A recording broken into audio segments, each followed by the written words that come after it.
Hey, welcome to Pepsi Center in Denver. I'm Joe Paris alongside Tommy Wood here for the final game of the regular season at home for the University of Colorado. It is being played at a neutral site here at Pepsi Center. Tommy, CSU, the final round of the year should be a fun one.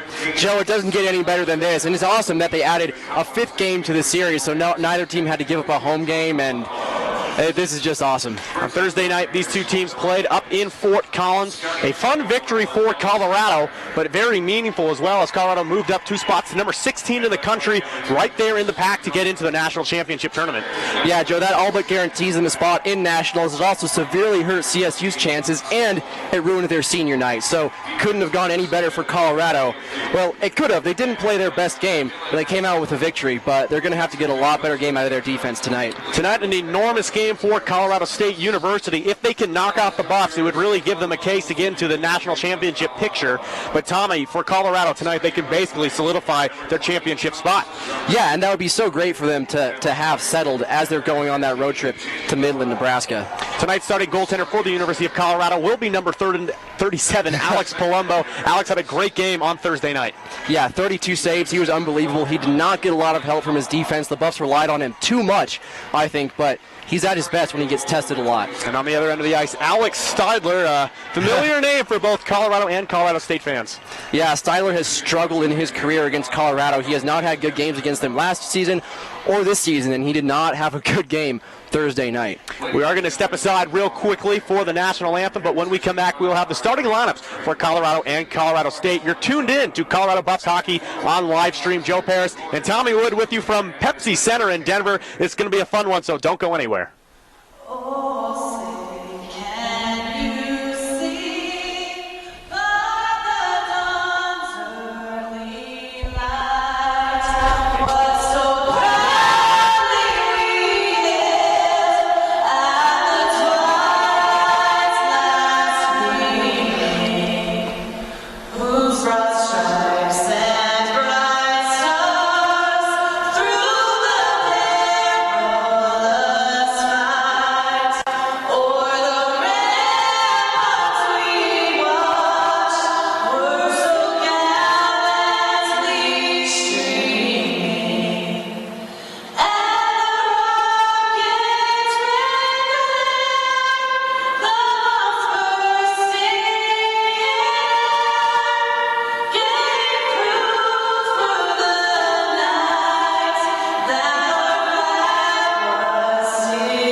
It's time for hockey, Tommy. This is going to be a fun one. CSU, the Pepsi Center in Denver, the biggest hockey stage you could ask for here in the state of Colorado.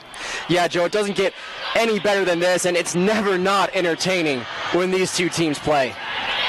The starting lineup for Colorado tonight will be the Thomas Jarman, Matt Anders, Jake Bauer line at forward, and on defense will be Luke Nightenbach and Matt Hefter. These defensive pairings and forwards have played together for the latter half of the season and have looked very good. Yeah, that line has pretty much been settled ever since the Buffs added John Nitchin and Matt Anders, the two forwards they picked up for the second semester, and that has done wonders for their lineup. The speed that they bring, the puck handling, and it lets them split their scoring up between multiple lines. Thanks for joining us on your Sunday night. No matter where you are around the country or internationally, make sure to tweet in during tonight's broadcast at CU Buffs Hockey. We'll answer all the questions that you have for us. As well, let us know also technically how we're doing. It was a last-minute thrown-together thing. We thought we were doing one thing. We ended up doing another. But it's going to be a fun one. CSU at the Pepsi Center. We are underway. Colorado State will win the draw back. Dylan Hassel will play it forward through the neutral zone and be deflected away over into the corner. Played down low now to Todd Sowell. Sowell and Nightenbach will collect with each other. Hector from behind the net will try to play it out of the corner. The centering pass from the Rams will be all the way down the ice, so Dylan Hass will have to skate back for it.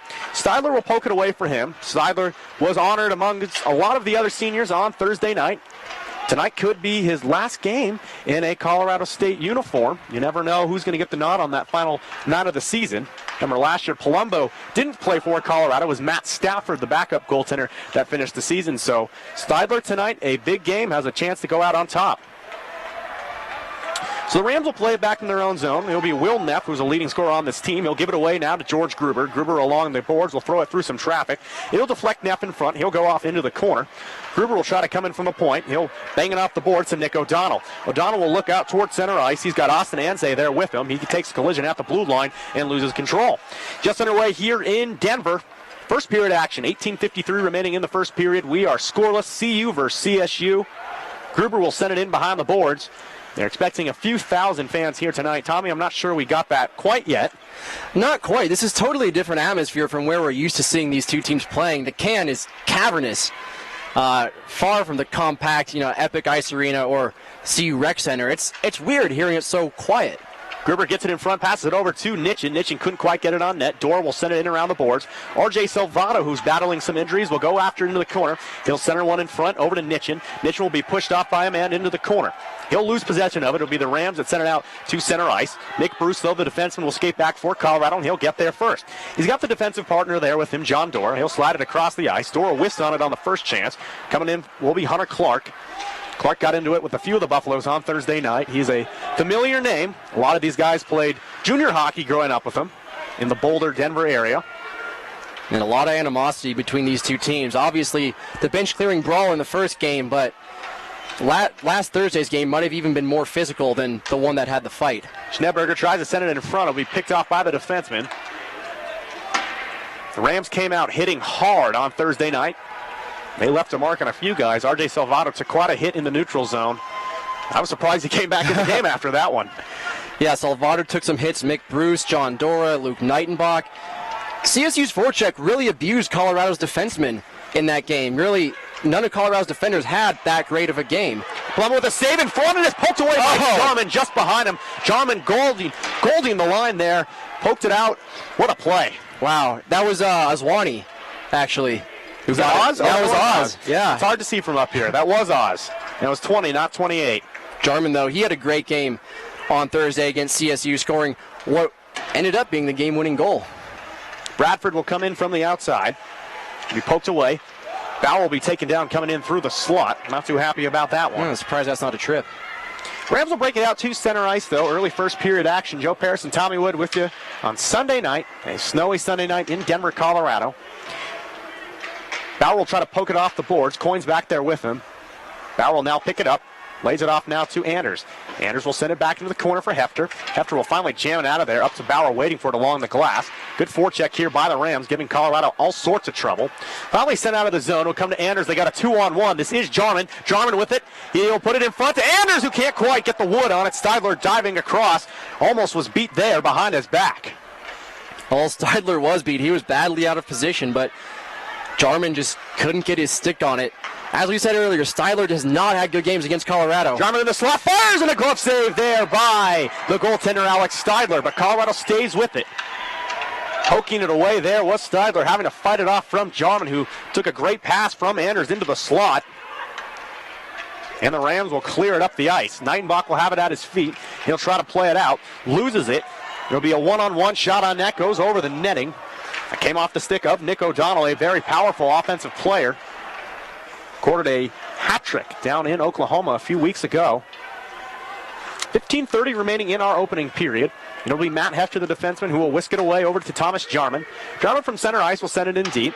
The big message in the locker room before the game from coaches Nightenbach was that everything needed to be hard. No cute things at the blue line. No cute things through the neutral zone. Hard and efficient play was the message. Here come the Rams. Fired on net. Glove saved by Palumbo, who got it in with the stick and covered it up. And we'll have a face-off here in the zone. And you talked about how everything needs to be hard, Joe. Colorado had a very, very sloppy game on Thursday up in Fort Collins. They did come away with a 2-goal victory, but their passing was bad. It wasn't crisp. They got out-hit. They got the CSU forecheck just completely dominated the Colorado defense. I mean, Luke Coyne had a very good game as a forechecker himself, but he was really the only Colorado defenseman who played a solid game. Coyne's been playing out of his mind since getting extra playing time when Colorado's defensive core is having a lot of injuries. Turnover in front, dangerous. Almost a turnover from Nitchin that led to a goal in the slot, though. That'll be deflected wide. And you talk about the turnovers. Matt Hefter committed some bad ones in the neutral zone that almost led to CSU goals. Shot from the outside, deflected into the corner. Folks at home, let us know what you think of the video broadcast. We're actually shooting the Jumbo Titantron here at Pepsi Center as it's sent on net, saved there by Palumbo. He'll hang on. We're trying to decide if we want to try and shoot the action from afar with a camera that is way out of its league. We're just going to shoot the super massive Titantron here at Pepsi Center. So Twitter in, Facebook in, let us know what you think. We'll be honest here. We want to give you guys the best presentation for this big game. Yeah, I've never seen the video board at Cowboys Stadium in Arlington, but this thing is massive. This is the biggest video board I've ever seen in my life. I think the official name's Pepsi Vision. Creative. Yeah, right. Played over center ice for Salvato. He'll look for Palanchik in the slot. Can't quite find him there.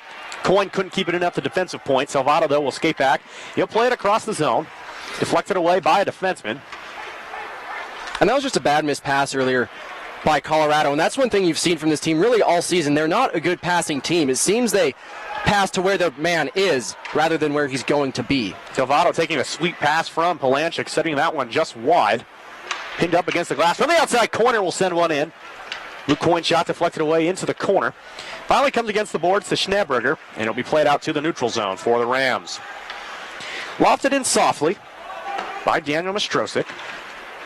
Collision goes down into the corner. Coyne will swing at it, and it comes free now to Kane. Hurley Kane, the captain on this squad, will send it in deep for Colorado. Coming after it will be the Buffs as they go off for a change and send on a new line. Poked away. Rams will bring it up the ice the other way. 13-14 remaining here in our scoreless first period. Shot on net, deflected off the leg of Luke Nightenbach. It'll be Andrew Bradford. Bradford will poke it off the boards, and this one will come all the way down the ice. Referee weighs off the icing call on a deflection. Sent out of the corner by Peyton Melke. He wraps around the boards. Rams will send it up the ice. This one should go for an icing call, and it will. 12:53 remaining in our opening period. 0-0. A little bit of a different pace than what we saw Thursday night. CSU came flying out of the gate, making a lot of noise with the physical play. Yeah, in that game it was almost as if CU came out in desperation mode, as if they had nothing to lose. And they did. They didn't. And they out-hit CU. They really beat them up physically throughout the game. The surprising thing was seeing Mick Bruce, CU's hard-hitting defenseman, just get knocked down repeatedly, which you don't see, especially against Colorado State. Well, Bruce actually showed up only in, 45 minutes before game time as the shot in from the outside hits Thomas Jarman. Bruce was actually taking an exam on Thursday afternoon and had to head up to Fort Collins straight from class, and that's why he was late to the rink, didn't really get in his full pregame routine. And Bruce takes another big hit into the boards right there. In front now to Neff. Neff fires one just wide. O'Donnell on the doorstep couldn't send one in from a weird angle. It's Neff, though, atop the circle. He'll send one through some traffic. Saved by Palumbo. Got it down low for John Dora. The last time these teams played in Boulder, we saw Colorado State's players playing in fear. Saved by Palumbo. Again, comes behind now to George Gruber. Gruber looks to escape the zone after an extended CSU possession. Gruber will play it off the glass and go after it himself. Ice is wide open for Grooves there. He can't quite get it through. Sent across the ice. It'll be to Will Neff. Neff is going to come down. He's not going to have a good angle at it, but he's going to get there first. Kardash against the glass. Tried to lay him up. Neff, though, corralled behind the net now. Being pushed by Kardash and Coyne. Down there also is John Nitchin. Nitchin sends it over to Gruber. And Gruber will lead the long way out now for Kardash. Kardash will set it up against the boards and it'll go down low. Pierce Matty will streak into the zone. Pierce had a big game back in October of last year at Pepsi Center when we had the Rocky Mountain Showdown 2014 edition. This year, of course, several months later than usual. This wasn't originally on the schedule, Tom. Yeah, neither team wanted to give up a home game, so they decided they'd just play 5 times. This was actually arranged, I guess, in the last month and a half, really. And I'm glad they got it done, though.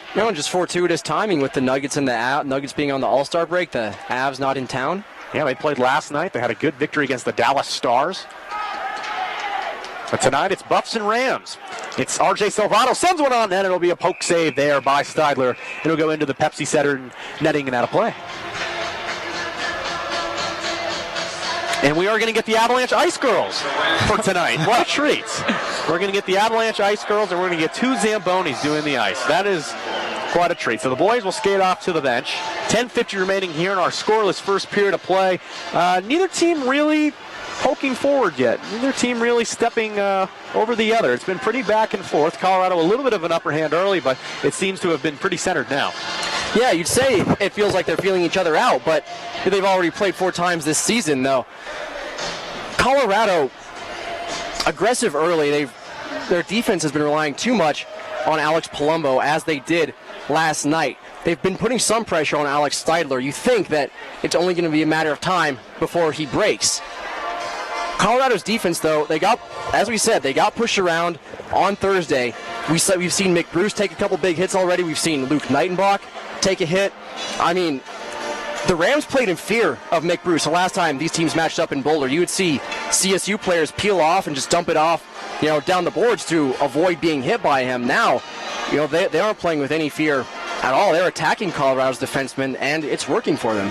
Big shout out to the commissioner of the WCHL, Chris Perry, watching at home. He messaged in on the live stream feed. Kaylee just pointed that out to me. So, Commissioner Perry, so glad you're tuned in.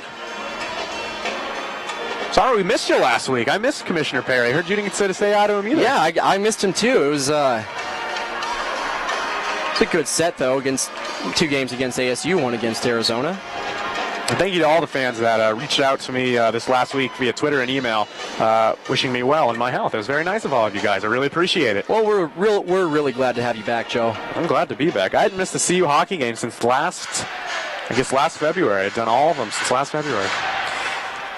Right up the draw, Palanchik will whiff on a shot. It'll be kept in the zone, though, by Colorado. Sent through to the slot to Palanchik. He's going to come through some traffic. Fires one on that save there by Steidler.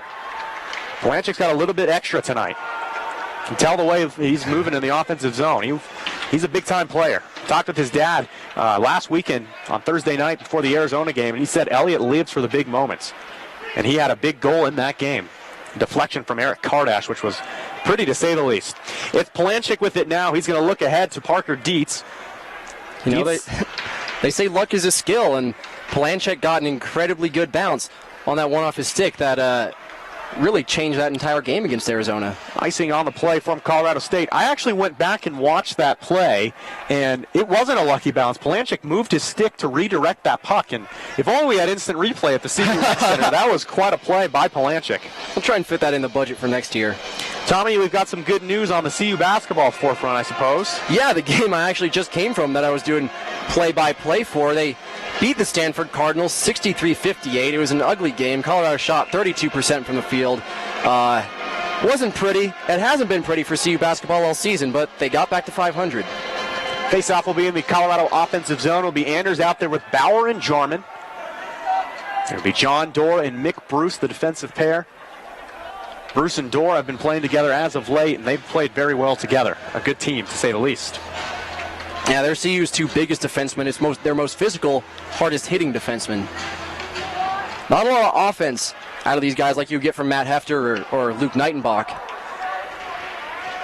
In the defensive category, Colorado hasn't put home too many goals, but the defensemen have done their job. Of the defensemen out there for Colorado, Matt Hefter's got some of the best offensive skills. He might have even been able to really be a forward on this team. And it's a deflection in front now to Anders, and he scores. Colorado on top, 1-0.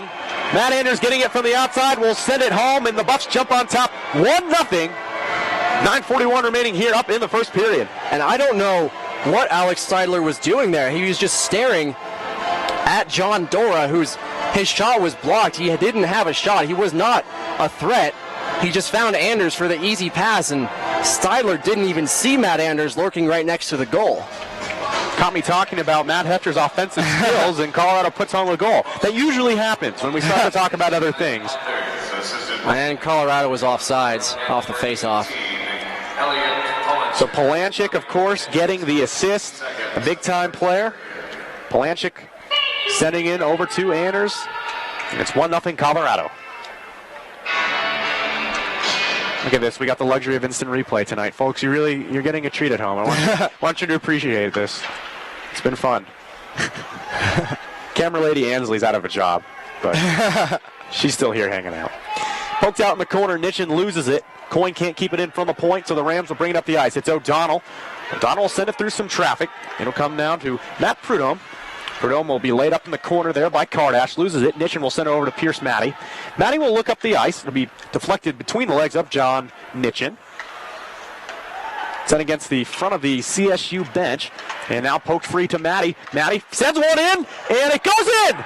It's Pierce Matty, a backhanded goal, deflecting weirdly off the goaltender. Steidler hit his glove, hit his helmet, and fell in. Well, Steidler had that saved. It was a soft backhand from Pierce Matty. It went off the glove of Steidler. I don't know what else it hit. Look at it, and comes in with that speed, and it just flops over Steidler. He thought he might have fought it up. As you'll take another look at it, off the glove, hits him in the back of the helmet, and slides down. Just couldn't get the glove high enough in time. Bounces off the top. And this is going about as badly as it possibly could for Alex Steidler. 2 goals in under a minute for Colorado, and all of a sudden they've got a 2-0 advantage with 8:55 remaining here in the first period. An unassisted goal by Pierce Matty. He had a breakaway opportunity on Thursday that he shot the puck over the net, and I know he was disappointed with that, so definitely making up for it here tonight. Well, Colorado found themselves in this exact same position on Thursday, up 2-0, but it's too early to feel comfortable. Colorado State came back and tied that game. They got a shorthanded goal from Nick O'Donnell.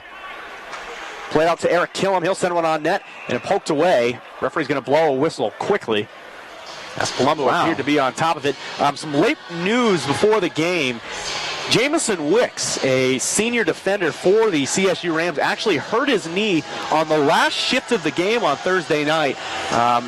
The rumors were that he was still going to suit up tonight, as he is a senior, and you always want to suit up and be on the bench for one of these, but we haven't seen Wicks out on the ice here tonight, so that knee injury, pretty significant. That's a huge loss for Colorado State. He's by far their best defenseman, scored 21 points on the season. He's had 10 goals, and it's not just that. He's tough, he's physical, he hits hard, and I mean, he's the senior leader of this team.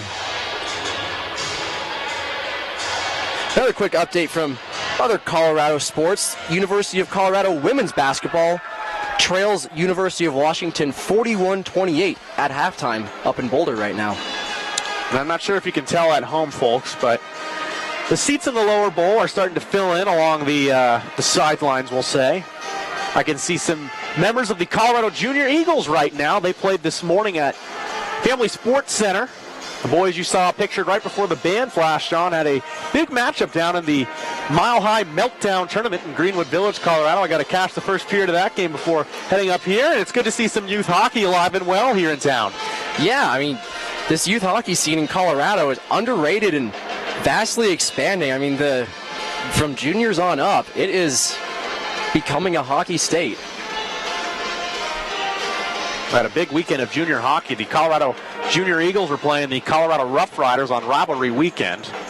Not a great weekend for the Riders, a team that Tommy and I both admittedly call games for. They managed to take one of 3 from the Eagles. Not ideal, but that Eagles have had their number all season, so they'll take it. Jarman will send it up to Anders. Anders has got a 2-on-1 with Bauer if he hurries. Anders in from the side, and a shot saved there by Styler when going off a part of the glove. Sent around the boards the other way. Penalty free here so far. Jarman in the slot. Fires one, and it goes off the glove of Steidler. A good save there again. Styler making some brilliant saves. Also, not so brilliant effort so far. So it's kind of hit and miss so far for the CSU goaltender. And that's basically. And that actually went off the post. That's been the story of Alex Steidler's career. Neinbach will be picked up in behind. Palumbo will try to come free. It'll be banged at there, and he's going to dive on top of it as we've got some bodies in front. And finally, some extracurricular activity, which it looks like that's Todd Sowell wrapped up down low. Matt Hefter in on the action, of course, with his defensive partner, Luke Neinbach. We'll see if they send someone to the box. I mean, Thursday's game was riddled with penalties, 38 combined penalty minutes. And Colorado, once again in that game, found themselves on the wrong end of a 5-on-3 situation. I mean, dumb penalties have really been the Achilles heel of this team all season. I love that Palumbo just ditched the stick on that one and just went with two hands to dive on top of the rock. Very good play there by Palumbo. Sent forward. Dietz will lose it. Oz will chase after it instead.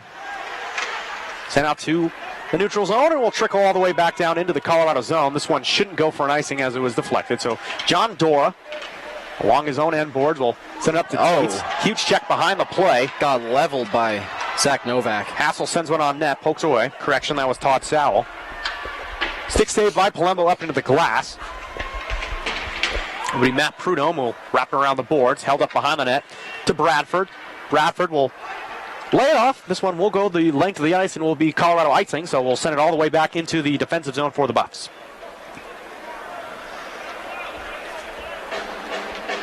.6:52 remaining in the first period of action. 2-0 Colorado. Goal by Matt Anders and by Pierce Matty. One for Matty, I won't say a fluke, but a soft goal, to say the least. And it was one that Steidler should not have allowed, and I'm sure he's kicking himself over it. Played off in front, into the slide, 5 fall in between the legs of Palumbo. That came off the stick of Will Neff, and the Rams have cut this one in half. Neff, I believe, is going to get credit for the goal on this one. Palumbo upset with himself as that one trickled in between the legs. And that's a place that usually the goaltenders just got to squeeze it and hold for a face-off. And that one just went right off the side of the pad, actually.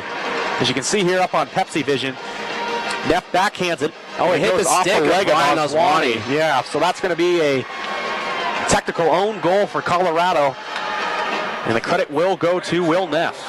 Bad bounce. Colorado gave up one of those against Arizona State as well. And went off the skate of George Gruber. So Nick O'Donnell and Austin Ansay on the assists. The goal goes to Will Neff off of the body of Ryan Oswani. And you see how that goal fires up the Colorado State team. They're right back on the attack. And like we said, on Thursday, the Buffs jumped out to a quick 2-0 lead. Then Colorado State responded with a goal that they really should not have got. That time it was shorthanded. Today, it was an own goal from Ryan Oswani. That's the question. That happens in hockey, though. It happens. More times than you'd expect. Coin from behind his own net, loses the puck. Palanchik will bat it. It'll go straight up in the air. Both players didn't see the puck. It'll be sent out to the neutral zone. Whacked right back in by the Rams. Palumbo will hold it up in behind. It'll be sent across. Looking for a long ice pass to Palanchik. It'll hit him there off the boards. Palanchik in, fires one, misses the far side post. Salvato racing into the zone, will wrap it around. Palanchik from the outside will pinch in. Backhanded by Folden. Send it through some traffic and it'll be picked off and brought the other way. It'll be Eric Waring. Waring trying to hit a long ice pass to Hunter Clark. Poked away, though, by the defenseman Hefter. Hefter along the blue line now will try to carry it back. Finds Palanchik's feet. Palanchik will poke at it. Run into a defender. And the Rams will corral it back into their own zone. Will Barber will send it across. Poked forward. Rams cutting into this lead. It's Barber with it now. Sent from the outside. Poked off of Nightenbach. Gloved away by Anders. Skating with it through center ice. Trying to hit a pass right at the blue line. And it'll come into the CSU zone. 5:16 remaining here in the first period of play. 2-1 our score in favor of the Buffs. The Rocky Mountain Showdown on ice from Pepsi Center in Denver. A fun game, to say the least. Hefter goes back door to Anders. Anders in, wants a pass, gets a shot, saved there. Another one by Styler. Stonewalling Jarman at the doorstep, and that'll draw a loud applause from the Pepsi Center crowd. Wrapped in around the zone. It'll be Daniel Nostrosik who'll go after it. Justin Schneeberger can't quite keep it. Bauer will hand it back out.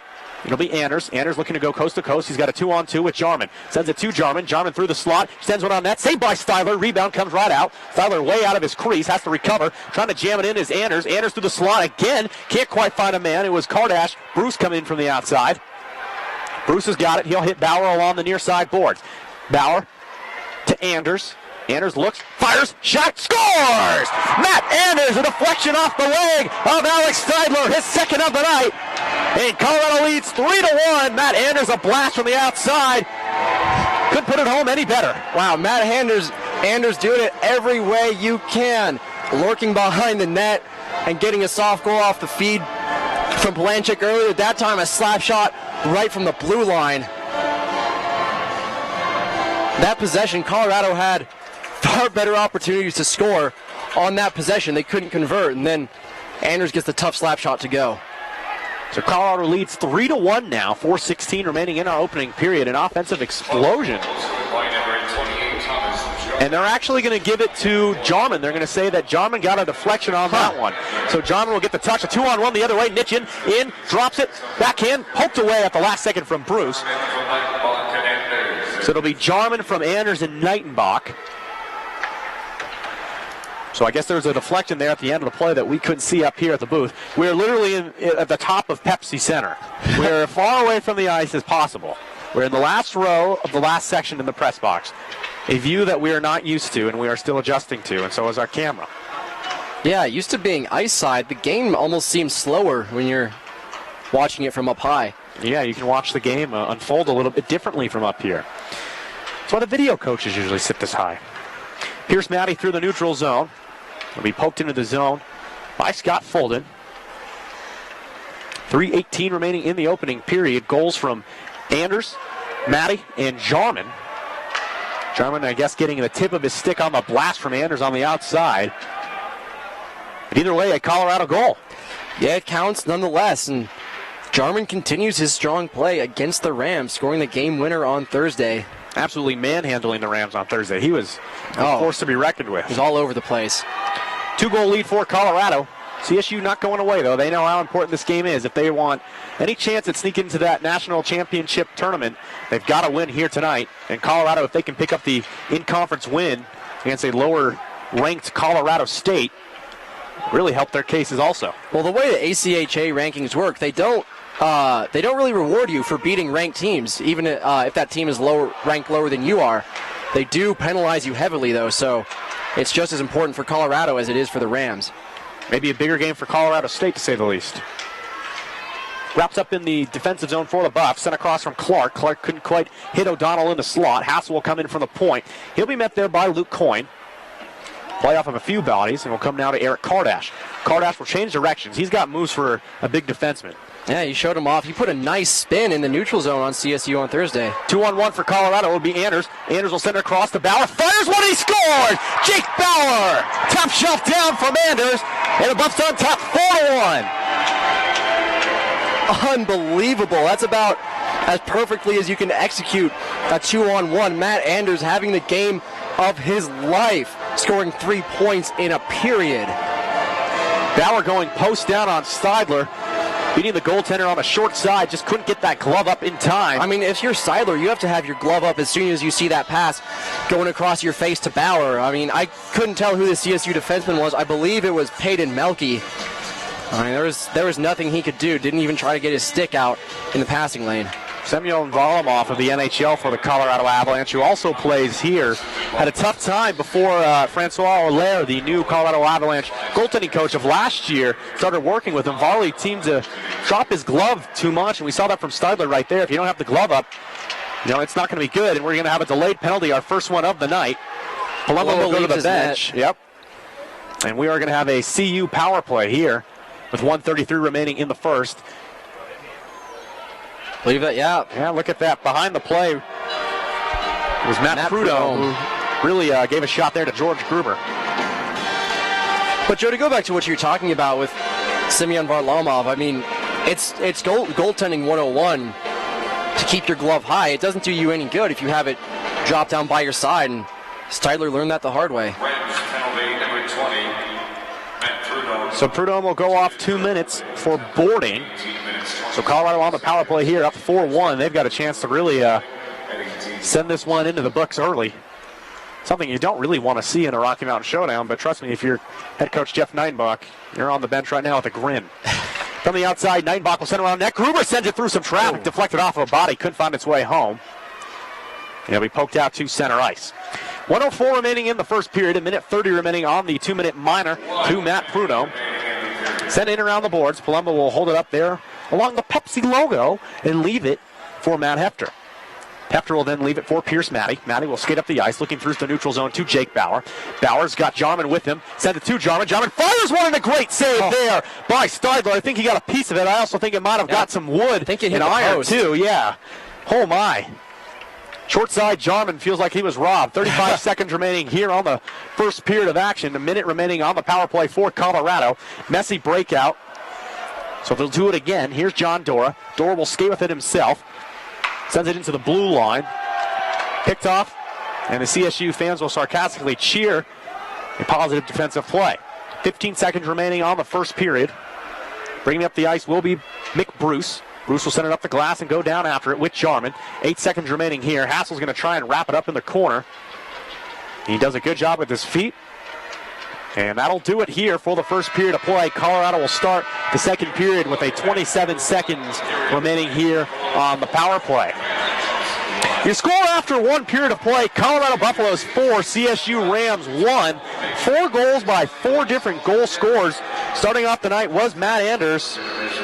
And following after him was Thomas Jarman and Pierce Matty. And, of course, Jake Bauer there in the final seconds of the first period. As we're showing you some highlights of the first period, we are going to step aside. But when we come back, I think we are going to have Jeff Nightenbach. I think he's going to make the trek up here for a coach's interview. But don't go anywhere. Stay tuned. We're going to play some tunes in the background for you. We'll have the Jumbotron feed. As you see the one CSU goal from that period from Will Neff. Our score, though, after one, 4-1 in favor of Colorado. Don't go anywhere. You're tuned into Colorado Buffs Hockey on livestream.com. Coach's interview coming up next.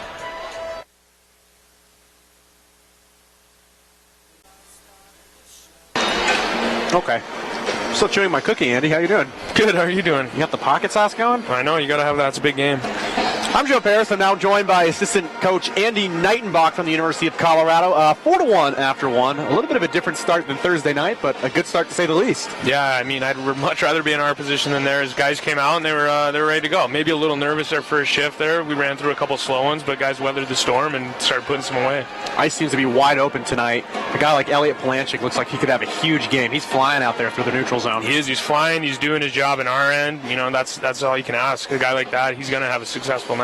He's a good player. He's been coming up big for us. Yeah, I mean, he came up huge last Thursday night against Arizona. A sweet deflection that really put the game away for Colorado. His play has been getting better and better as the year's gone on. It has, yeah. He had an injury and that put him out for a while, but ever since he's come back stronger than ever. Alex Palumbo also looking pretty sharp. He was lights out last Thursday night, and tonight looks like he's carrying over a little bit. A bad deflection off the skate of Oz. Yeah, that was tough. That's always a tough goal to give up. But you know what? I'm glad we got the next one. We answered back, put it behind us. That's what you got to do in a big game like this. Matt Anders having a huge game here tonight. He could have had 2 goals. Jarman, I guess, got a piece of that last one. But either way, I mean, a 3-point period for Anders. Yeah, Anders playing phenomenal. I think he hit the post a time or two also. We've hit 3 posts, I think, so far. So guys are definitely finding room in front.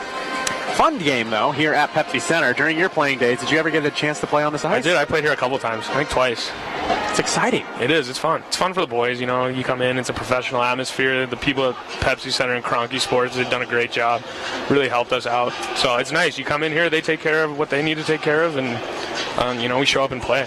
Tonight, a very important game, national championship just around the corner. If Colorado can come away tonight with the victory, this will basically seal the deal. I know there's a small road trip to Nebraska that everyone's looking forward to. But absolutely, tonight, big game. Yeah, it is. It's a huge game. We need to come away with this win. You know, at the beginning of the season, we said we just wanted to make it to nationals. Well, now we want to be seeded as high as we can because it helps you stay out of those grudge match, tough 1-2 seed games early on. So it'd be nice to get a little higher, whatever we can do. You know, big win is huge here. We know that it'll probably 1 and 2, Arizona State, Central Oklahoma. 2 teams that Colorado is all too familiar with, but at the same time, if you played one of them in the national championship picture, you know what they're going to do. And yeah. It's definitely not to our disadvantage that we've seen them a few times. We do know a little bit about what they're bringing. They're both really strong teams. So, you know, once you get to nationals, anything can happen. Every night you got to show up to win, so that's what we're here for tonight. And I'm speaking on behalf of myself and a lot of Buffs fans. I think at the beginning of the year when you and Jeff said, you know, our goal is to go to nationals, a lot of us said, okay, yeah, whatever. I mean, even people up above us said, yeah, you know what, it's not about wins and losses this season. Let's get in here, let's change the culture. But you know what, winning is changing the culture. That helps. Everything's a lot easier when you win. So I'm glad to see the guys come out and compete. And you know, we believed in these guys. We knew what we had, and they're good players, and they're making making our job easy. The boys showing tonight they can definitely respond to a big stage. I mean, state of Colorado, not much bigger stages than Pepsi Center. Yeah, absolutely. It is a huge game. It's fun. It's fun to play. It's fun to get the crowd into it. They got a good. It's a classy setup here. Getting to channel your inner wah down there on the bench. I didn't even think about that, but now, yeah, I might go bang on that glass in between the benches. Go tell Eric Sunnis from the CSU Rams what you think of him. Shake his hand. Shake his hand. Yeah. We talked to him before the game. Always Absolutely. a nice guy. He's All a nice great guy. guys. Yeah, their whole coaching staff. They're a class organization also. So. All right, well, we'll let you get back down. It's quite a trek from up here all the way down to the ice. But Coach Neidbach, thanks for joining us. 4-1 after one period of play. We'll be back with the second period here in about 10 minutes. Don't go anywhere. Buffs 4, Rams 1 after one. Joe Paris, Coach Neidbach. We're going to have some Avalanche entertainment for you right now on the Bigtron. Thanks, Joe. Thanks, Andy.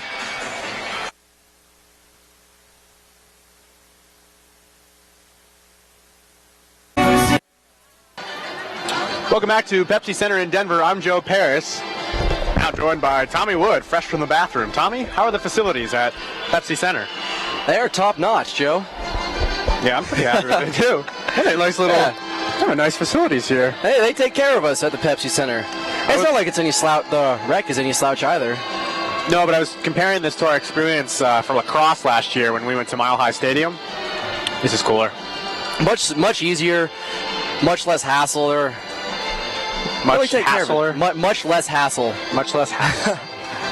You want to talk about that first period, or?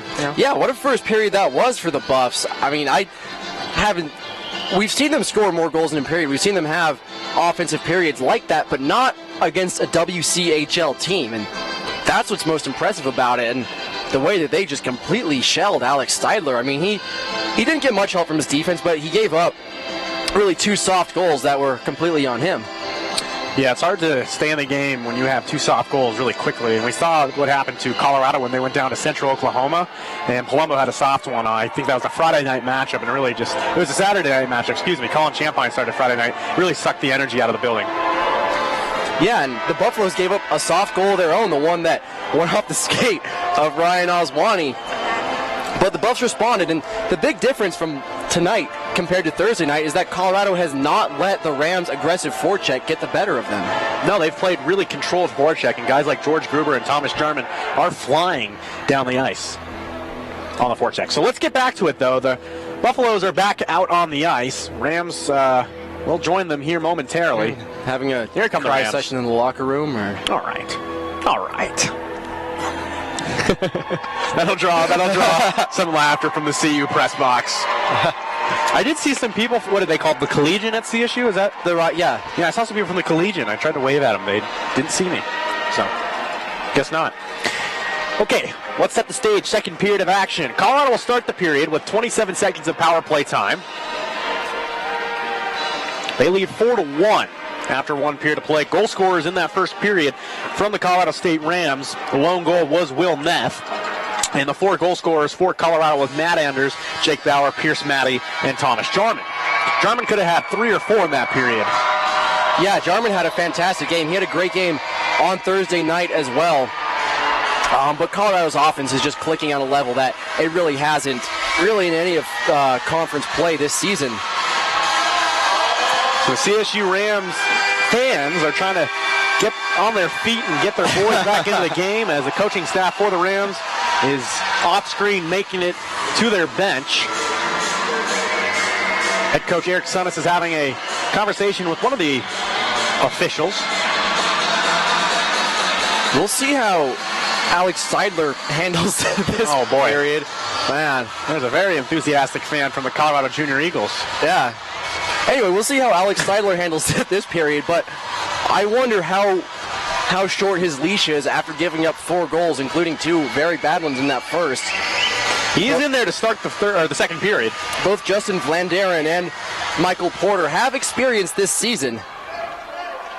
We'll see if Coach Sunnis goes with one of them if things take a turn for the worse. Got to stick with your guy, though. I mean, he has been the guy playing in 35 games this year. This will be his 36th here tonight. So the Rams will start the period by winning a draw, shorthanded. 9 seconds remains on the power play for Colorado. And we'll go back into their own zone, and this will effectively kill off the power play. So 0 for 1 on the night for the Buffs. Rams. Rams go back to full strength. 22.7% on the air is Colorado. Trap from the outside from Sowell goes way wide. Coming in from the outside from Jordan Gnowski. Gnowski is taken down. Goes into the corner. Bauer will receive the pass from behind the net. He'll look up ice.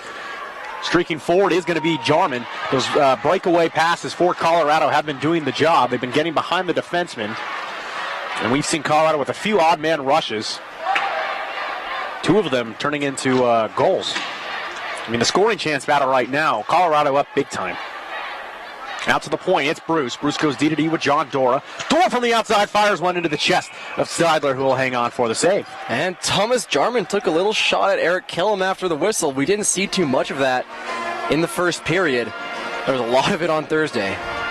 We've seen almost none of it here tonight. It's like they know their parents are all here and they're playing nice. Well, you saw Hefter and one of Colorado State's forwards get into it in Alex Palumbo's net in the first period, but no whistle there. And the message from Coach Nightenbox this year especially as of late, is, stay out of the stupid stuff. We don't need the stupid stuff. Colorado did not do a good job of that on Thursday, and they really won in spite of that. Got some dumb penalties from Luke Nightenbach and really across the board. The forwards are flying tonight for Colorado, and the defensemen seem to have a little bit extra from the blue line, too. Guys taking shots from the outside that you wouldn't normally see, because how cool would it be to go back home tonight to Boulder and say, hey, I scored a goal at Pepsi Center. And now, they're seeing that four their teammates have scored already, and they want to get in on the action, too. Clark from the point will send it in for the Rams. It'll be held up, played out by Hefter. Hefter will handle around everyone. He was actually sick on Thursday night. Matt Hefter was not feeling well. He and George Gruber both actually got sick on the bench during that game, but neither of them missing a shift. Well, actually, I guess Gruber missed one shift while he was throwing up in the trash can. But aside from that, they both played great games on Thursday night. Well, and you had a nice up-close and personal view of that, Joe. I did. I really did. I didn't want to have that. Usually I love just, being close to the game, but sometimes you get too close. Gruber and Hefter, though, both feeling better here tonight. Hefter was getting a little bit of work done on his back before the game. Missed one game for a shoulder earlier in the year. Hassel from the point will send one in, saved by Palumbo. Kardash will handle with one hand, and he'll get it out to center ice. Glove down by Hassel. Pinned up against the boards. Kardash dangles with it, looking for Matty at the blue line, loses it. It'll be played back to Kardash. The defenseman will skate back and buy some time as the forwards for the Rams will go off for a change. Pierce Matty goes for the blue line. He'll find Gruber. Gruber walks in, fires one, and a save there by Steidler. Kicks it out to the boards. A good look from Gruber. A sweet pass from Matty. Those entry passes tonight have been crisp for Colorado. They have not been soft or extravagant at all. Been much better than they looked on Thursday. It's a night and day difference what we're seeing from this Colorado offense. She's going to come down for an icing call as Mick Bruce will touch up. 17:01 remaining in the second period. 4-1 our score. The Rocky Mountain Showdown from Pepsi Center in Denver. Joe Paris and Tommy Wood here with you tonight. This might be our final broadcast of the year. There are preliminary plans right now for us to travel to Nebraska for the Midland Colorado Series a week from now. We have to confirm with the people down there that we can broadcast in their facility. I talked to their sports information director, Dave Albrecht, earlier in the year, and he wanted us to come out there. So we'll see if he still wants us, Tommy. We hope. We hope. That was before I guess you were even in the picture. Yeah. You've really come on strong here, second semester. You called a basketball game earlier today. I did. That was cool. It was a good game. Bradford will poke it out of the corner. It'll come to Zach Novak. Novak will battle with Ryan Aswani. Got to give a shout out to my boy Joey Prechtel, who killed it on the color commentary for that one, too. I totally spaced out this one. I could not remember who was doing that game. So I texted everyone in my phone that broadcasted. But it was Joey and Tommy. Tommy on double duty here today. You can write off those miles on the company card, right? Yeah, what card? Yeah, we don't have one. Anders will race up the ice. He's got Bauer with him. Anders going to beat everyone. He's in. Oh, and he can't just get the wit on it at the last second. Anders has got that extra step tonight. And by extra step, I mean extra 4 steps. And Bauer's going to get a penalty here. He shoved down to the ground and took an extra shot at Zach Novak. So Bauer's going to get to try out the penalty box here at Pepsi Center. Well, Novak crushed Bauer into the boards. They both went down, and Bauer evidently didn't like that shot Novak put on him. It was a clean hit, and Bauer's wasn't. Look at Bauer, though. He's got a little bit of a smile on. He's enjoying the moment. How could he not? He's scored a goal in the Pepsi Center. They're up. Look at him. He's got a smile on his face. They're in the penalty goals. If I was playing in this game and it was a pretty wide open game, I wouldn't intentionally, want to hurt someone, but I wouldn't mind if, I got a penalty called on me. I would love to sit in the, Pepsi Center penalty box. That'd be cool. Gabriel Landeskog has sat on that exact bench. That is so cool. So a 2-minute cross-check penalty against Colorado to go against Jake Bauer. Minute 40 remains on that. 15:33 remains in the second period of action from Pepsi Center in Denver. A snowy Sunday night, and a weatherman Andy's already gone. If you tune into the coach's show every Wednesday, Coach Nightenbach, Andy Nightenbach, does the weather every Wednesday for us, and I'm sure he would have loved to do tonight's edition. We should have had him do that. Well, his true calling is not hockey coaching or construction. The family business he works in, it is standing in front of a green screen and talking about Doppler radar 50. Nightenbach vision. They threw us off. Usually, as R.J. Salvato will send it into the slot, the Palanchik fires one in a save there by Steidler, shorthanded. Boy, Elliot Palanchik is looking good here tonight. I don't think he's looked this good all year. And he has looked good at times and very good at others, but tonight he's on that third tier of very extra good. Well, you talk about him getting up for big stages, and this is as big as it gets. But Colorado's penalty kill, so aggressive. We saw this in the Arizona game a couple weeks ago when they didn't score any shorthanded goals, but Gruber and Coyne were outstanding on the forecheck when they were a man down. Sent in from the outside. Palumbo will stick at it, corrals it into the corner for Hefner, and Hefner will send it down the lane to the ice. Special shout-out to the Colorado State Marching Band, partially here tonight. That's very cool that they have the CSU Spirit Band make the trip down from Fort Collins, which for a record is longer than the trip from Boulder. Yes, Boulder is on the way to Denver from Fort Collins for the uninitiated. It's going to be an outlet pass to Matty. Matty's going to got one man to beat. He'll dangle around him. Matty in, fire shot. Oh, and just a save there by Steidler. Matty dangled around everyone, made that last move that put him into the crease, and he just couldn't finish. Bauer out of the penalty box. We're back to full strength. As you can see, Matty just sending it past the right post. Oh, boy, that would have been awesome.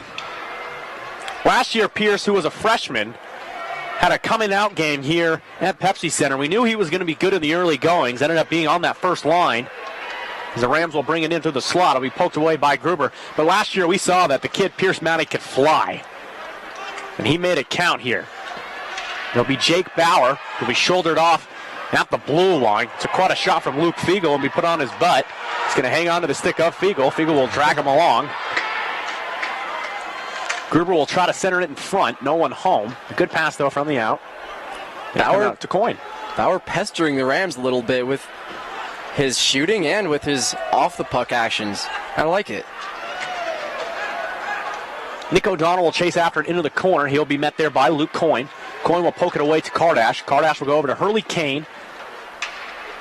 Kaner sends it down the ice. It's going to be a race to it. And they call off the icing as Bradford was coming down on Jamison Wicks, who is actually out there. No, that can't be Jamison Wicks. That's Luke Fiegel.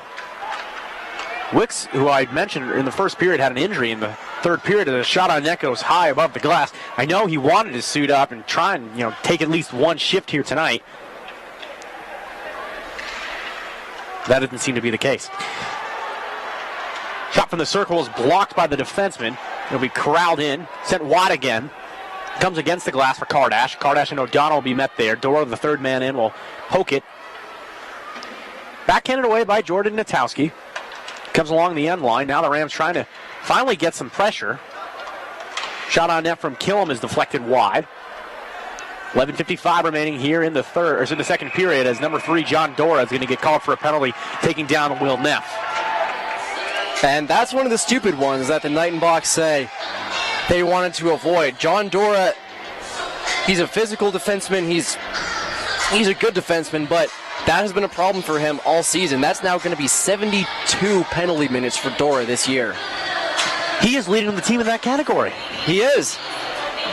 he and Luke Nightenbach, they've both struggled with those dumb penalties at times. Nightenbach also has over 50 penalty minutes. And, as well as Colorado has played here, if you give CSU enough chances, Colorado's penalty kill is good. But, we saw it in the Arizona game that sometimes it'll break under pressure. Changing subjects a little bit, did you watch the NBA All-Star Challenge last night? No, I watched the Vines. Well, I watched the Vines of Levine, the Vines of Zach Levine's dunks, which were unreal. I think that was the best slam dunk performance that I've seen since Vince Carter in 2001. Now, I am on record as saying I don't like the NBA. I don't like basketball that much. But I will say, as someone who has admitted that, and as a big hockey fan, I watched that slam dunk contest last night. Holy cow, I was impressed. That was fun to watch. See, I will say, as someone who loves the NBA and who loves basketball, I don't like All-Star Weekend. I think the three-point shootout is really the only worthwhile thing that they've done, and that was a very entertaining shootout they had with Steph Curry hitting 13 consecutive shots. The dunk contest has been a dud for about, half a decade running, but this year got some good young talent. Victor Oladipo threw down a ridiculous 540 reverse, but Levine kid is 19 years old, and he's one of the best athletes on the planet. Last night, of course, was Valentine's Day. I spent it on my couch eating an entire large pizza from Pizza Hut, watching the NBA All-Star Game. I was studying for this game, of course. Duh. Power play time for the Rams. Dora off 2 minutes for tripping. Minute 45 remaining on the attack for the Rams. Sending through the slot, comes to Killam. Killam couldn't quite pull the trigger. Shot from the outside is blocked by a sliding Matt Anders. Austin Ansay trying to tee one up. Anders making a complete hockey play, giving up the body. Poked free now to Anders. Anders is going to have that breakaway speed, and here he comes, short-handed at the last second, poked away by Ansay. Wonderful play by Ansay. Thomas Jarman could have got called for a trip there in the neutral zone. Colorado is lucky that they don't have a 5-on-3. Anders is all over the place tonight. He has that speed to get away, and Ansay at the last second just poke-checked it. There he goes again. Ansay loses it to Anders. Now Jarman up the ice, fires one into the legs of Steidler. Steidler will leave it behind the net as the Rams will complete the trip out of the zone. 56 seconds remain on their power play. That was a great move. A great shot by Thomas Jarman. Not really any chance of going in, but it killed about 10 seconds off of that penalty as Steidler had to drop it and the Rams were forced to regroup. Hayden Milkey will send it up to the blue line, but Kardash will take care of that rush. Long ice pass intended for Dietz. Dietz is going to be able to be the first one there. Short-handed is Dietz. He's going to look for a wraparound and a centering pass. Instead he'll skate with it. Coming through the slot was Pierce Matty. Couldn't quite hit him. That was Eric Kardash, correction. It is tough to see the numbers from up here. I don't know how the pros do it. They're the pros. They're the pros, man. I got to get some better contacts. Hassel from center ice will wrap it around the boards. Kardash comes after it. I guess this is our first time doing it from this far, so there's our excuse. Dietz will send it down the length of the ice. Parker, one of only 3 true freshmen on this team, alongside Eric Kardash and Luke Coyne. All 3 have looked good this year.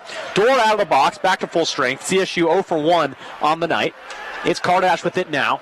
He'll send it into the corner. Going after it will be George Gruber, the 7th, a freshman, but a little bit older than usual 18-year-old freshman. Not a true freshman like Dietz and Coyne and Kardash. Kardash, the only Canadian on this Colorado team. And it comes from Calgary, Alberta. I guess a day like today would really remind him of home. Cold, a little bit snow. Sure, he's loving it. Dora will walk in for the point, sends one on net, deflected off of everything in front. Bruce will race across the blue line, and he'll keep it in. Great defensive play by Mick Bruce. He'll go down low. Going after it will be George Gruber. Gruber's got it. Centering, Nitchin fires one, save. Rebound, score! John Nitchin! A great play from Nitchin working down low. He got 2 shots off, got his own rebound, and sent it home. 5-1, Colorado. Does he get an assist for that one too? He should. Look at the shot on net. Plays it to himself and sends it back in the net. Nitchin, a huge play there. The initial shot. Wow. Scoops it home. Does he have the defender on him? That was just another mistake there by Alex Steidler. He completely misplayed the rebound. It bounced off his chest. He couldn't get on top of it in time. He had his glove over it, but couldn't secure. And, by diving, by selling out to get on top of the puck right there, he just left the net wide open for John Nitchin. So 5-1. Similar title from the famous Doors song written by Jim Morrison. Baby. 9-5. No one here gets out of line, Tommy. 5-1. 8:47 remaining in the second period. I was not expecting this. Not at all. I thought this was going to be a very tight, low-scoring game after Thursday. That's why I don't have a degree in hockey. Well, all their games thus far have been decided by 2 goals or less. They've all been competitive, but Colorado State just has nothing going for it right now. Those chances they're taking up the ice right now in the play, actually, of the defenseman coming in from the point are 2 things that haven't been perfect this year for Colorado, and tonight they're clicking. And you can see that if Colorado can get it clicking, they really are a dangerous team to play with. A lot of offensive powers on this team. We thought coming into the preseason that there could be guys on this team scoring 20 goals apiece. You could have 4 or 5 of those. We're thinking the goaltending holds up. Colorado could be very good on paper, and we saw a little bit through the year that the offensive possessions and chances just haven't been there, hasn't been clicking all the way. It's a shot is gloved by Palumbo. And finally, the last 5-6 games, the offense is starting to get going. Yeah, and the additions of Nitchin and Anders really helped that because they just gave Colorado another dimension of speed that they didn't have before. Gruber has speed, Coyne on D, Bauer has speed, but none of those guys can fly like Nitchin and Anders. Jake Bauer, who is leading Colorado with 18 goals on the year, he's ahead by quite a bit, was supposed to come in as more of an assist-type guy. 19 goals now. 19 goals now, correct. And I was talking with Coach Neinbach during preseason meetings, getting to know him and stuff, and Bauer was supposed to be one of those guys that was going to be a playmaker. He wasn't going to be a scorer. He came from the EHL.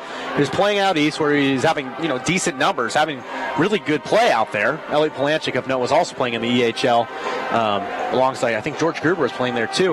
And Bauer comes in this year and starts lighting the lamp, and he got me excited, got Jeff excited, got Andy excited because we thought, he's not one of those guys that's going to be scoring 15, 20 goals this year, and he ends up leading the team in goals as the regular season comes to an end. Yeah, it hasn't really come from anyone else on this Colorado team either. Pierce Matty, second on the team with 17 points. He has been solid. Luke Nightenbach is actually third on this team in points. That tells you about what you need to know about where Colorado's offense has been throughout the season, but it has picked up lately, and I think Nitchin and Anders have made all the difference. They have, both of them coming in at semester, and truth be told, if they didn't get into the University of Colorado, which they both successfully did, they were planning on going to go play in Fort Collins for the Rams. So, really good break for Colorado that they had some smart guys coming in. 7:48 remaining in the second period. 5-1 is our score. Tommy and I are getting used to the media timeouts when the Avalanche Ice Girls have to come out and do their thing. We don't have that in CSU. They don't do media timeouts at the rec center. Palanchik flies into the zone, sends it on net, saved by Steidler. No, hang on. Correction, that was 28, not 18. That was Thomas Jarman coming down the ice. It'd be easier if this was on the radio. With the video now that we do that, when I make a mistake, it's easy to identify. Yeah, it's holding us accountable. Man. Okay. I guess accountability is not the worst thing that ever happened to me, right? No. We don't have to go through that list right now. Anders, Bauer, Jarman line out there. They've had a huge night, to say the least. And there's still basically half a hockey game here to go. Kept in by Neinbach along the boards. He'll send it back to Bauer. Bauer go down low for Anders. Anders will walk in. Sends one. Oh, a tricky play. He tried to leave the puck to glide itself in and make a move, and it just missed. Someone has been playing a lot of NHL 2K15 and watching highlight videos on YouTube late at night. And that's how you get better, right? That was creative. I have not seen that move in the ACHA ever. Granted, I haven't watched a lot of ACHA hockey over the years. The last 2 years really has been it. But wow, that was creative. Trying to lead the puck. Wow, I'm impressed. Hard to impress me. So there we go. Prudhomme will send it from the central ice, as they call it. Thomas Jarman along the boards loses it. It'll be poked away from him. Sent back out for the Rams. Centering pass. Shot saved by Palumbo. Rebound comes to Anders. Anders will try to escape the zone by himself. He'll lose the puck to Luke Fiegel. Fiegel will play it back to center ice. It'll be Matt Prudhomme who will send it in from center. Knocked down along the boards. Colorado will lead the rush out the other way. Here's Jake Bauer. Bauer at the top of the circle. Leaves one, a one-timer for Anders and a save by Stivler. Flipped up out of the zone. Knocked down. First one to it is going to be Daniel Mastrosic. He'll leave it in the slot. Shot on net. Goes way wide. Puck will bounce free over to the blue line. Good keep in from Jordan Natowski. But Colorado will poke it out the other way. Gruber trying to go backdoor for Matty. Matty will lay the wood up against Natowski against the glass. Comes to the point. Kept in momentarily and sent out by the Rams. Kardash from his own zone will skate with it. He'll rotate it back on the wheel. He finds Luke Coyne. Coyne will skate around a man himself. He's got Gruber out there with him. Instead, Coyne takes it all the way in, sends one on net, blocked away, gloves it down to the corner, leaves it for Nitchin. Nitchin, backdoor for Gruber, just couldn't quite find the mark. Colorado using some of these backdoor passes a little bit more finesse than we usually see. And they're offsides. But how about Luke Coyne just saying, I'll do it for you guys and do it for myself. Just taking it up coast to coast. We haven't really seen that from Luke Coyne. He might be the best forechecker on this Colorado team. He is just getting better and better every single shift. In a 5-1 game, you don't really mind seeing the defenseman bring it up. No, You really don't. I mean, you what are you going to do if, when he comes to the bench? You're going to say, do it, send an outlet pass. Don't do that. Don't walk it up and take your own shot. It's 5-1. Dance cam, you can see all the fans that are here having fun. I guess the poor weather in town really didn't help the cause to come out today. Yeah, the roads were pretty miserable out there. You came down from Boulder, I guess. I was coming from Greenwood Village, a little bit different drive for me, which is starting to rain down there. Yeah, it's very wet, not really sticking as much, so that's good, but definitely not ideal. Visibility was more of a problem than anything. Tuned in for the hockey game, stayed for the weather report. And the dancing moms on the dance cam. And the embarrassed husband who says, oh boy. There's our boy Scott, the guy in the red hoodie right there. Scott, he helped us set everything up today, so shout out to Scott in the Colorado Avalanche hoodie. Yeah, go Scott. Wow. Break it down. When we were talking tech stuff earlier, I had no idea he had moves. Scott from Pepsi Center. The real MVP. The real MVP today. He got us all set up at the last second, too. Yeah. No, he is actually the MVP. This broadcast wouldn't be happening without him. A very embarrassed fan with a good beard is trying to get on the dance cam. Is he important? Is he somebody I should know? Yeah, he just got quite the cheer there. Maybe it was just the beard. Maybe he was on The Bachelor or something. Watch that television program. 5:35 remaining in the second period to play. 5-1 hockey game. It's been all Buffs. Oh, man, well, it's still 5 minutes left in the second period, and we're already talking about The Bachelor. Don't even get me started. Don't even get me started. Next weekend, Colorado will travel to Nebraska, where they'll take on the Midland University Warriors on Friday and Saturday to wrap up the regular season before finding out their fate. Oh, yeah, slow-mo action of Scott. Engineer Scott. Replay, yeah, this is great. We were not anticipating these features on tonight's broadcast. We thought we were going to have our camera doing the action. Camera lady Ansley is the best in the business, but not much she can do when we're all the way up here with a small camera checked out from the University of Colorado, which we promise we'll be back on Monday, right? But, yeah, and then you realize, we're in the Pepsi Center. They have nice things. Left for Folden, backhand save there by Stivler, sliding to his right. Rams will try to flip it out of the zone, but will be gloved down by Coyne. Coyne will set it down low. Folden will get there first. Folden looks for Polanchik. Calling for it. Polanchik saying, Foldy, Foldy. Polanchik to the point now to Kardash. Kardash sends one towards the net. It'll be gloved out of the air baseball style by Steidler, and he'll hang on for the save. It is oddly quiet in here. Yeah, it's echoey. I'm not used to being so far from the ice and not really being able to hear the game.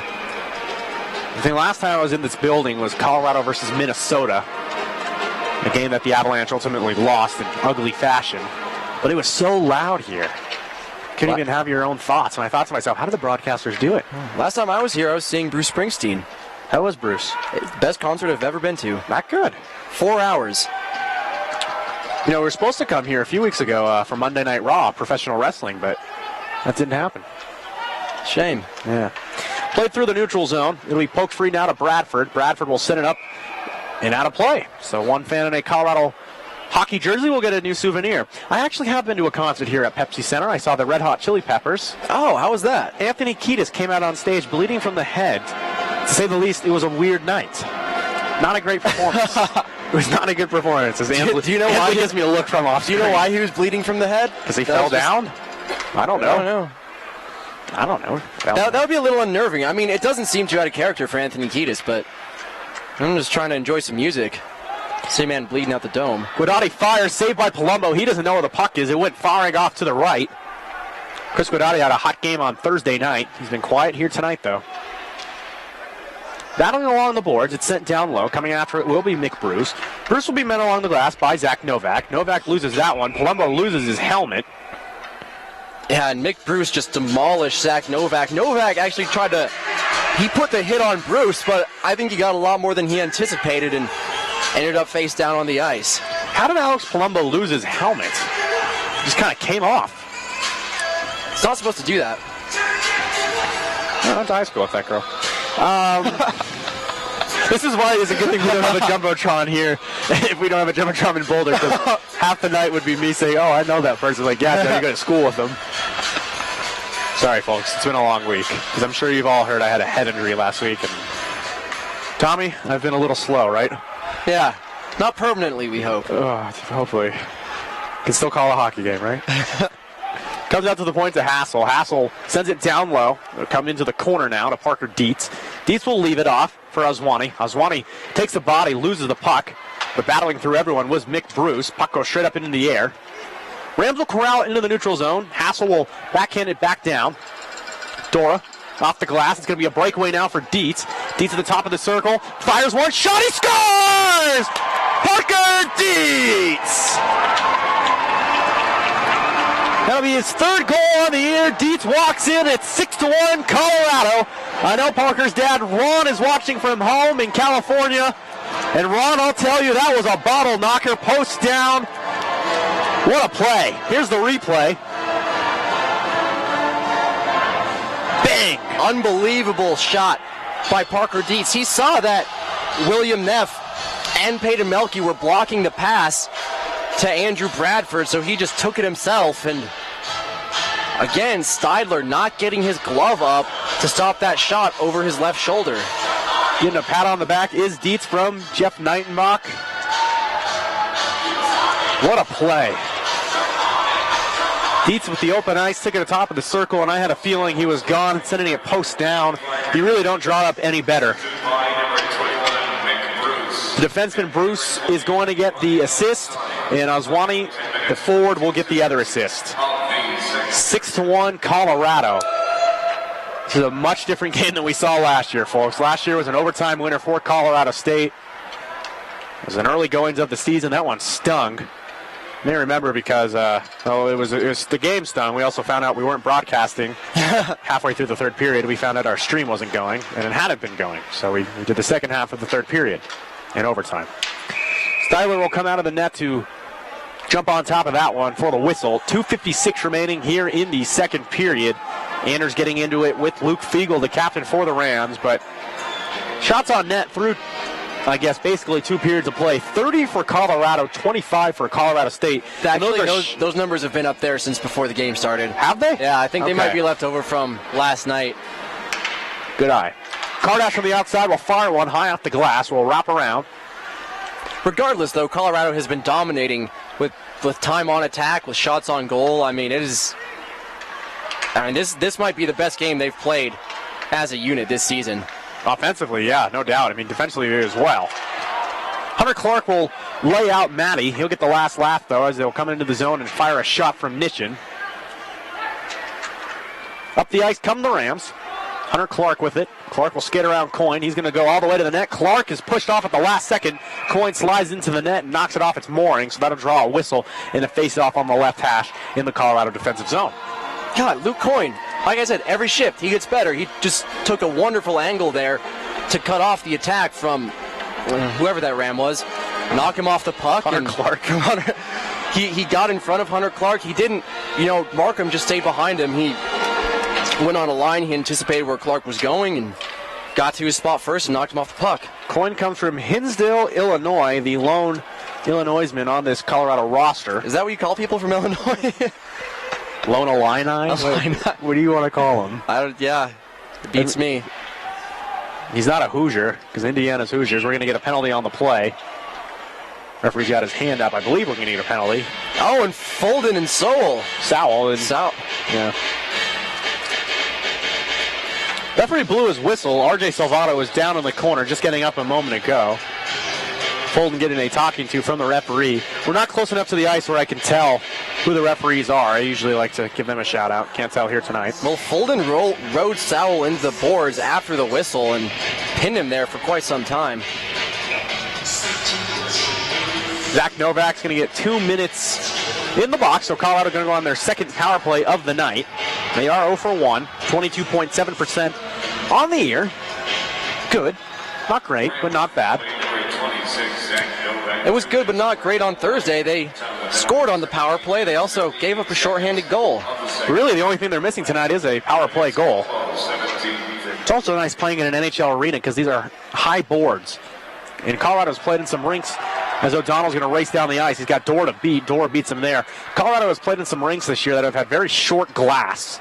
We've seen a lot of pucks that go out of play, but tonight we're seeing that the extra high boards behind the net in the NHL rink keeping the puck in play. Keeps it going. It's fun. Minute 24 remaining in the second period. A minute 21 remaining on the power play for Colorado. Bruce will hit Bauer at center ice. Bauer will go back to Dora, and Dora will fire it in around the boards. Chasing after it will be Bauer. He's backed up there by Bruce. Bruce will meet along with Peyton Mielke. Wrapped up there. Coming free out of the pile will be Anders. Anders will leave it back in the corner for Dora. Dora will try to send it down low. A minute remaining in the second stanza of Hockey from Denver. Played out of the zone. That's from Mielke. Bruce will play it right back to Dora. Dora will leave it for Bauer. Poked away, though, by Mielke. Mielke's having a great penalty kill shift out there right now. 45 seconds remaining in the second period. 42 seconds remaining on the power play for Colorado. Jarman couldn't quite handle it, so he'll have to go off the ice for a change. Anders in on the forecheck. Short-handed are the Rams. They don't look like it right now. Played forward is Austin Anse. Anse loses it. Goes across. Walked into the zone. Gruber will get it away from him, though. George Gruber with 20 seconds will lead the rush off the ice. Here's Matty from the circle. Flayed off into the Smashburger corner. And Dylan Hassel will try to fire it out of there. It's blocked down by a body. 10 seconds remaining. Nitchin's got it. Nitchin's going to leave it out to Hefter. Hefter's going to fake it, leave it for Nitchin. Nitchin's got to fire it. He does. Trying to go backdoor for Nightenbach. Time's going to expire. And that is the end of 2 periods of play as the Rams go to full strength as the clock expires. Score after 2 periods of play, Colorado 6, Colorado State 1. Buffs adding to that period. Parker Dietz sending one off the bar and down, and it was a beauty. It's an offensive explosion from Colorado. A bit of a listless power play there at the end. Not that it matters.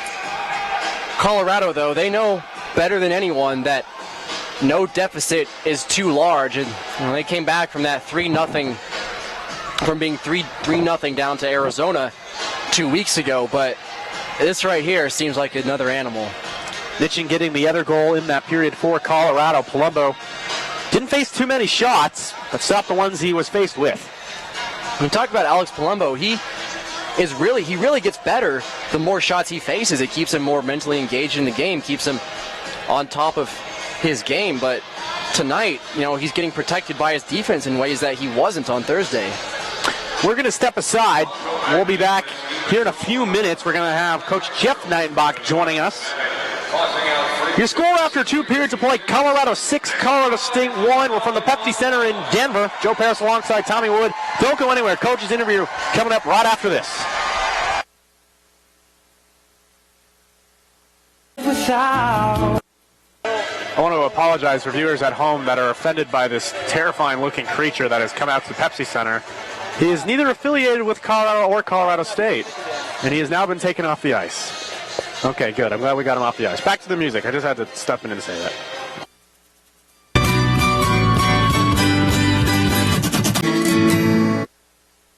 Huh? You guys having fun up here? Yeah, we're having fun up here. You having fun down there? Yeah, it's good. It's hard not to have fun down there. Yeah, it's good. I'm Joe Paris, now joined by head coach Jeff Nightenbach. Jeff, you made it all the way up here quickly. We got an elevator. I couldn't have ran up here that fast. Andy was slower. Yeah, Andy almost forgot. I think that he had to come up here. So. Why did you? I'm gonna go up. Why did you take the second period? You always take the first. I was playing with Eva down there. Oh, okay. Andy said, "I'll go up." How's Eva? It's a nice travel. Eva's good. She's good. They're sitting. They got a little suite over here in the corner, so it's pretty I nice. saw Lindsay was sending out pictures. Oh yeah, is she? Jeff's wife. And they were very cool. She gets mad when I don't give her a shout out there. Shout out to Lindsay. She won't ever see this. But She might be watching. is she? Oh no. Lindsay, if you're watching, text me. I'll say hello again. doesn't. 6-1 after 2. Best that's offensive good. performance of the year. Yeah, it's good. I don't know if they're sleeping out there or what, but it's better to leave them sleep. Let them sleep. Our boys came out. I think they wanted a little bit more, and some about their system. They give up a lot of 2-on-1s. I think they crash so hard and so fast, and our guys figure out if they move the puck quick, we can get a nice rush coming back the other way, and we've been doing that, and I hope we just can stay out of the bad habits. But it's a good game so far. Because of the way Colorado State sends in the extra defender to pinch down low to crash the net, and has all three forwards usually below the dots, in addition to being down by goals, and you get extra aggressive. We've seen up the ice odd man rushes more times than not. Yeah, I think they've had to. I think they finally pulled the guy back. They figured that out, but they go too hard. For some reason, they bite on the pressure, and our D have been making good plays tonight, and good plays on the wall and moving the puck quick, and it's good. I hope we keep the pressure on here in the third, and everything goes all right. And John Nitchin and Matt Anders tonight, especially Anders, having huge games. Anders seems to be everywhere. Yeah, he is. He's flying around. He's hitting guys, too. I wish he'd just leave him be, but he's a good player, and this is a good pickup we got at Semester. Same with Nitchin. It's a good story. It's feel good. There's Good, it is. not much to analyze. Yeah, I don't know. It's good. I'm happy. I hope we don't get any bad habits. That's about it. And stay healthy in the third period. Yeah, definitely. Because this was going to be a huge game here tonight until, the second period we realized it's really not going to be much of a game. And I was surprised because Colorado State had a chance if they knocked off Colorado here tonight to sneak into the national championship picture. And tonight that'll put that to sleep, basically. Yeah, definitely. We got to we better get online and start figuring out airfare for Cleveland. So should be a stressful couple days for me here. Yeah, that'll be fun for everyone to figure out. I got to get on that right away. Yeah, let me know if you need help, because I would love to do that. Yeah. Got to get one for you, too. Oh, yeah, I'm coming out. Nice crowd, though. The weather kind of a damper. Good, yeah. Mostly full. Yeah. Not really. On the bottom, in the middle section's mostly full. Yeah, they did a pretty good job. It's short notice, and hopefully they see our rivalry build, and the fans and the schools, and they come out a little bit. It's a Sunday afternoon, too, Sunday night and it's game, snowing. And it's snowing, so that's all right. Not exactly a year ago, a little bit more than a year ago, back in October. You were in the building for Colorado State while you were playing for the Denver Cutthroats. He had no idea he was going to be a coach here, I guess, a few months later. But do you remember the game last year? Yeah, I do. I think it went into overtime, and I was pleasantly surprised with the boys. They played good, and they made it a game. Palumbo played unreal. He's having a hell of a day today, too. So keeping him at one. That one goal is kind of a fluke, too, which is a bummer. But he's getting hot at the right time, and we needed that. He withheld a good rush right off the bat. They had 4 or 5 good chances, and he played well. So can't ask for anything more than that. We'll talk about it more on the Coaches Show on Wednesday, but next weekend you go to Nebraska for the final 2 games of the regular season. But I'll ask you now, how do you feel about year one, not only for you, but for the boys? It's been a lot better than I think a lot of us expected. Yeah, this is where I expected with the team we had to be. I knew we had a really good chance going to nationals, and I think today's kind of proving that, putting a stamp on that. The last day that the games count, and we're gonna go, and you never know what can happen there. So. Well, I'm Joe Paris alongside head coach Jeff Nightenbach. To let you go, go say hi to your family and stuff. It's a feel-good afternoon. I gotta go talk to the boys, make sure they keep their heads and no dumb stuff. Don't wake them up. Yeah, let them sleep. Don't go anywhere. We'll have the third period of action after this. Thanks for joining us on live stream. Coach Nightenbach, Joe Paris, 6-1 after 2. More hockey coming up after this. Thanks, Joe. Thanks, Jeff.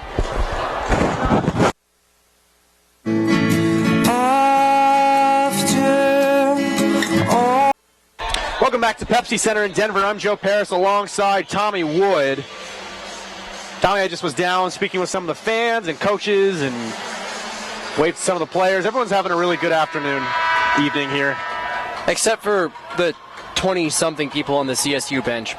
Okay, they're not having a good... All right, you know what, Tommy? You're going to suck the air out of my feel-good comeback from the second intermission. I'm sorry to be literal. No, this is a fantastic time. Though. Like, I don't know how you could not have a good time coming to this. I mean, it's so rare that we get an opportunity to do this maybe once a year if we're lucky, and it's special for the fans, for the players, and for us. It's awesome. I'm having a lot of fun today. I'm learning a lot too. Like, I need to actually get my vision tested because I'm having a hard time seeing from up here. Well, that's your most important takeaway of the day. Mine is that this Colorado offense has just come alive in ways that we've never seen really at all this season. Colorado State, as maybe it was a sense, has yet to come out of their dressing room. The coaches are there. The coaches are there. The players are making us wait. They're making the Buffs wait. They're ready for the face-off. And here come the Colorado State Rams, at least two of them. Here comes Alex Steidler and Jordan Natowski, and then the rest of the Rams are going to come out of the locker room. Would not want to be a fly on the wall in that locker room, to say the least. Can you hand me my Oreo, though? I would like to eat that. Thank you. I'm going to eat that off camera. You go ahead and talk about something. Well, as we see CSU come back onto the ice, Alex Steidler will stay in goal. Eric Stunnis is going to just make him live with what's happened thus far. Not going to invoke any sort of mercy pull or whatever. That's always an interesting question, you know. If your goalie's having a bad game, you know, it's blowout, the game is over. Do you leave him in or do you pull him? You know, there's arguments for both sides. I think you have to pull the goalie to prevent them from getting embarrassed because he made this bet, let him stick with it.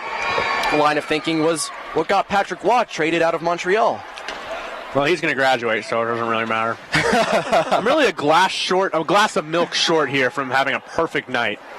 I really am. If I had some milk right now, dip my cookie in, holy moly, it'd be good. Yeah, why don't they sell that at the concession stands? Send beer. Shot on net from, I don't know who that was. Goes over the net. I just turned 21. You ever dipped a cookie in beer before? No, I haven't. I've never had beer because I just turned 21, Tommy. Matty brings it over the blue line. He'll send it to the Gruber. The Gruber puts it into the corner. We're going to call him the Gruber? The Gruber! Gruber leaves it off for Matty. Matty goes through two guys, loses the puck to O'Donnell, and O'Donnell will lead the rush out for the Rams. A lot of sarcastic cheering from the Colorado State fans when I was down there. They really want to, get excited. You drive all the way from Fort Collins. You want to, get excited for something, and hasn't been the hockey on the ice. No, yeah, especially after seeing the way they got up for that game in Epic. I mean, that was that was raucous. I mean, I was very surprised. Good entry pass. Wow. It was almost put home by shot on net, another one, and it finally slips home. Colorado State will get a goal here. And the Colorado State fans are going to cheer. I believe Connor Tamai might have gotten that one past Colombo. That was Tamai. 6-2 is our score. This one's still a little bit out of reach, but CSU comes out right away and will add one. Tamai just jamming it home on the doorstep. Took a weird angle, kind of like a 6-degree wedge in golf. It just straight up and over the shoulder of Palumbo, who was down in the butterfly. But nevertheless, a Colorado State goal. So that'll change the tune of this a little bit. You and I were starting to fall off into our own little zone, but that'll bring us back into it. I think we started drifting into blowout mode maybe 10 minutes into the second period, but we have a lot of experience broadcasting blowout sports doing CU football in the fall. Oh, man. So we become good at that. Well, we think we're good. We don't know. What do you guys think? Who cares? Holden pushes it forward. Like we said at the end of the second period, though, Colorado knows better than most teams in the WCHL that no lead is safe. And, they came back from that 3-0 deficit against Arizona. They know full well that can happen to them, too. though it would take a much, much greater push for CSU to get back into this game. Big thank you to the Colorado Avalanche organization for tonight's event. A special deal in town was if you bought a ticket to tonight's game, you also got a free ticket to a Colorado Avalanche game coming up here in the next few weeks. So, for $20, you got tickets to this game. This morning's game, which was the women of both CU and CSU facing off. They played at 11 a.m. CSU came out on top of that one. And then, yes, you can get a free Avalanche ticket to one of 5 select games. Speaking of the women, Colorado women's basketball gone final. They lost 79-67 to the University of Washington at home. Not a good season for either Colorado basketball team. And can't wait for next season. But can you, though? I will. We don't really have much choice. They don't really have a choice. I'm not really high on the team being that good next year either. They haven't brought anyone in yet from recruiting, but we'll see. Meanwhile, down on the ice, Will Neff will rush up. He'll drop pass it, blocked away to Coyne. While we're talking about college basketball, CSU actually a very good college basketball team this year. Better than Colorado's. They were in the top 25. They were. I stopped paying attention because I don't like basketball, as we talked about in the first period. They got a rare win in the Coors Event Center. Matty from the top of the circle will handle down low. He'll be pushed off by Hassel. Neff will take it up the ice. Gets a man at center. Can't quite connect. Sent in, though. Hefter will skate with it. You get that feeling that CSU hasn't quit yet. You know when a team comes out in the third period and has quit, and you're not getting that feeling here on Sunday night in Denver. Well, CSU can't quit. I mean, I'm really surprised they let it get as bad as they did. Nightenbach absolutely gets leveled. Yeah, Eric Waring delivering a heavy hit there to Nightenbach. He jumps right back up. You watch the replay. Look at that. Boom. Head down. Luke took all of that one to the upper body. But Colorado State knows that this could be the final 16 minutes of their season if they don't win and make it into nationals. I mean, this is crunch time. I think they have one more regular season game next weekend. I have to look that up. I think they might play the University of Denver next weekend. I don't know. Nitchin will take it. He's there with Dietz as well as Bradford. Nitch goes down low. He'll leave it back for Bradford and then takes it himself. Kept down low. Bradford battling. He's a big guy. He's used to playing some big games. He played for the El Paso Rhinos in the WSHL last year. And if you're not familiar with the Western States Hockey League, El Paso is a powerhouse down there, and they draw thousands and thousands of fans to every single game. It's very impressive for junior hockey. It's going to be a breakaway now. Diving forward, and a good save there by Alex Palumbo. As I can't see the number from here as he's in the net. It is actually Todd Sowell. Sowell tried to dive at the puck and try to poke it past Palumbo. Palumbo, as you can see, his jersey's very dirty there on the back. Someone's got to do his jersey laundry for him, but... Well, Sowell let that one get a little too far in front of him, just far enough that Palumbo could reach out and poke at it with his stick without taking too much of a risk. Man, these extra camera angles tonight are sweet. They're awesome. They're super awesome. There's a CSU band. Again, thanks for them for coming out. We couldn't get the Colorado band or Chip to come down. I haven't seen Cam the Ram, though. Is Cam here? I haven't seen Cam. I don't know if we could get Cam or Chip on skates. That's something we got to do sometime. Well, we had Chip on skates, didn't we? Did we? I don't know. I think we did it on October 24th. Yes. Ansley's shaking her head, yes. Saved by Palumbo. He'll hang on for the save. Chip was there back on round one of the CU-CSU battle back in October. That one ended in a bench-clearing brawl, much to the enjoyment of all the fans and the broadcasters.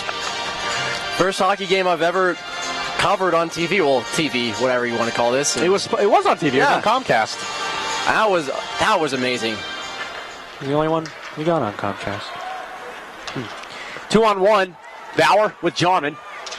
Bauer can't quite get it on net. It was deflected off the leg of Eric Killam. 14:50 remaining here in the third period. A 4-goal advantage for Colorado. They lead 6-2. Pepsi Center in Denver. If you don't recognize the rink, we're in the big boy rink tonight. And Colorado has played like men. See what I did there? That was a pun. I like that. It was clever. Was it a pun or was it just clever? I don't know. Okay. Yeah, whatever it was. This is what happens with a 4-goal game in the third period. Here's a stat. Wayne Gretzky had 50 career hat tricks. Most NHL players, I think 76% of NHL players never even scored 50 goals in their career. So Gretzky has more hat tricks than most hockey players in the NHL. Close to, I think, it was like 6,000 or so in the last years have ever scored in their life. That's unbelievable. 50 hat tricks. You know who came in second? Who? Lemieux. Mario Lemieux had 40 career hat tricks. So that is $50. I'm sorry. That's 50 times of all the hats on the. How much does a hat cost? $20? $20? That's 50 times of $20 per hat of all the hats coming out on the ice. You know how much money Wayne Gretzky has wasted, people? That's a lot of money for New Era. That is a lot of money. Well, not even New Era. There's a lot of different ball cap companies. I think Zephyr was a big hat company back in the 90s, 80s and 90s, right? Yeah. Not that I'm big on hat history, but I just know that's an old hat company. I'm just impressed with Mario Lemieux, 40 career hat tricks in a game where he missed a career where he missed more games than he played. You know, that's like it's the great what if in hockey history. What if Mario Lemieux had played a full career? His numbers could be blowing Gretzky's out of the water. We'll never know. Well, what if Eric Lindros wouldn't have gotten those head injuries with the Philadelphia Flyers? My goodness, he was supposed to change hockey. I've watched every documentary and read a book about Lindros, and he was just a specimen. I mean, he would have fit into today's NHL really well. Played through the slot, back door, not open for the Rams. But just to put in perspective, just off the top of my head, in the 81-82 year it was, Wayne Gretzky had 92 goals, 120 assists. Doing the math, that's 212 points. The guy had 212 points in 80-some hockey games. It's going to be a break down the ice for Bradford. Bradford in, fires, shot goes just wide. But you know what he did in 85-86, though? He had something, 250-something points, right? 163 assists, 52 goals, 215 points. That's an NHL record that will never be touched. Well, no one else is going to score 200 points in his season. Are you kidding me? Especially in this prolonged dead puck era that we're in now. And I remember that Gretzky would give not all the time, but Gretzky was really big on giving out things that he had earned to his teammates, like cars or money, as John Dora is taken down from behind. And this is a real hockey name, so this is really digging deep. Dave Cementhead Semenko, who played with the Edmonton Oilers with Wayne Gretzky back in the golden era where the Oilers were untouchable. Gretzky gave him a fair share of his winnings, to say the least. Not, his winnings in the way that you would think of like in golf or something, but Gretzky got a lot of free stuff in his career. He got a lot of awards. He would give it to the guys around him. That's good for him. I mean, he was a giving guy, just 162 assists. That's mind-boggling. How would you have loved to be his teammate, I would love to. I mean, think about guys he played with, too. And Connor McGay, he's getting this sing-along on the big screen. I told Connor before the game he was my hero, and he told me that I should raise my standards. I mean, you've seen the 30 for 30 on the Gretzky trade. Yeah, it ruined Edmonton. Yeah. It ruined the city of Edmonton. I mean, the most striking thing to me about that was how Gretzky sounds like he kind of regretted, making. He didn't want to go. Yeah. He admitted, he's like, he knew they could have won more cups with that team. The management blew that. They thought Gretzky was going to walk because Gretzky wouldn't re-sign in his last year because he wanted to concentrate on winning games. He didn't want to get wrapped up in contracts. And he said on record that he was pretty content to stay in Edmonton for his whole career. I mean, they were winning cups. They had kept on bringing in good talent around him. There's Penelope. She works for the school newspaper. But Gretzky, I'm glad we're talking about Wayne Gretzky. This is a really deep broadcast. Let's talk about hockey players. Let's talk about Wayne Gretzky. He's pretty obscure. I mean, not a lot of casual fans have heard of this guy.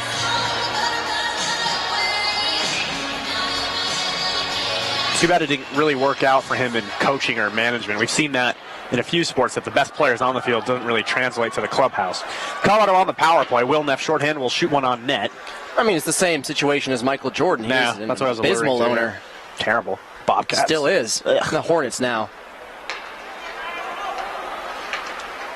I'm thinking now, was it 215 or 216 in 85-86? I can't remember now. Either way, it's mind-boggling. 11:26 remaining in the third period. 1:39 remaining on the power play for Colorado. Eric Killam is in the box for dragging down John Dora before we start talking about Gretzky and Semenko. And for the people who care, NBA All-Star Game, 83-82 advantage for the Western Conference at halftime. That is literally the least important game ever. I'm embarrassed that made the broadcast. I said it earlier. It's ridiculous. I don't really like All-Star games at all. They add nothing. I like the hockey All-Star game. That's cool. The draft system the NHL has for that is really nice. We were on the road, actually, in Oklahoma. CSU's doing a good job here on the penalty kill to eat up some time. We were on the bus before we played Central Oklahoma, watching the NHL All-Star Skills Challenge. Man, that was cool. That's the coolest event I thought of the weekend. The game's great, That's fun to watch those guys score 10 goals apiece. Shot on net, saved by Steidler. But the skills challenge, you just see how good these guys are, how quick their hands are, how hard they can shoot, how fast they can skate. And I've always wondered, you saw the skate commercial before the year where Nathan McKinnon was racing an Olympic speed skater and he beat him. If you were to put some of these guys in Olympic sports, it'd be interesting to see Joe Thornton, he's a huge guy, big athlete, and he can move. Well, some of these guys do play an Olympic sport. It's called hockey. Well, other than hockey, like individual. You know what I mean? Tommy. Sent into the zone to Gruber. Gruber's got a 2-on-1 with Matty. He leaves it in the slot for Nitchin, and it'll be cleared out of the zone. 15 seconds remaining on the power play. Palumbo will play it long ice to Nitchin. Nitchin will deflect it off his stick and will go deep. 9:55 remaining in the third. 6-2 in favor of Colorado. They jumped out on top. Huge period. They led 4-1 after one period of play. Added 2 more goals in the second period. Rams scored here quickly in the third as Will Neff will pick it off. Can't hit O'Donnell in the slot. Hefter will corral it away.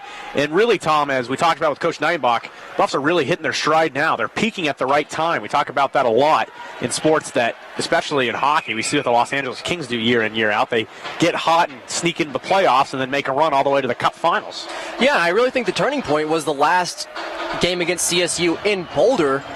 Colorado was trailing in the third period. They got a beautiful goal from George Gruber to tie it, then went on to win in a tightly contested game. And then after that, they faced a 3-0 deficit against Arizona in the second period and went on to win that game. And I think those really show the team how good they can be. Then Arizona State came into town. Colorado played them tough one game. Really, it would have been a lot closer were it not for a junky own goal against George Gruber. They got blown out by the number one team in the country the next day, and they've shown that they can skate with the best of them. They really can. Yeah, you look at their games against Arizona State. The first game, when Colorado went down to Tempe, they were shorthanded with suspensions from the fight against CSU. Palumbo wasn't playing. Jake Bauer was suspended, and they took that game to overtime. They've played Central Oklahoma close twice. They jumped out to a 2-0 lead on the Bison. In the first game they played, in Colin Champine's first start, they got a 5-4 loss that could have gone the other way. That third period of that game was the best hockey Colorado played all year. They came into the period kind of like this, where the game seemed to be over, and the Buffaloes just stuck back into that game. Yeah. They really did.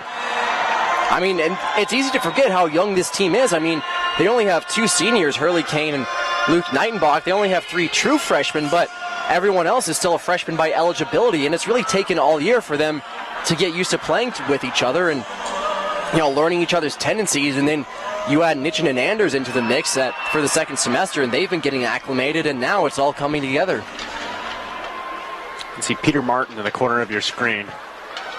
Now you can't, but Peter, one of only a few guys that played in this game last year. Big Pete has the night off here as he's going to rest up and get ready for the hopeful national tournament that will take place in Ohio. I think it's Strongsville, Ohio is the technical place, but it's basically Cleveland.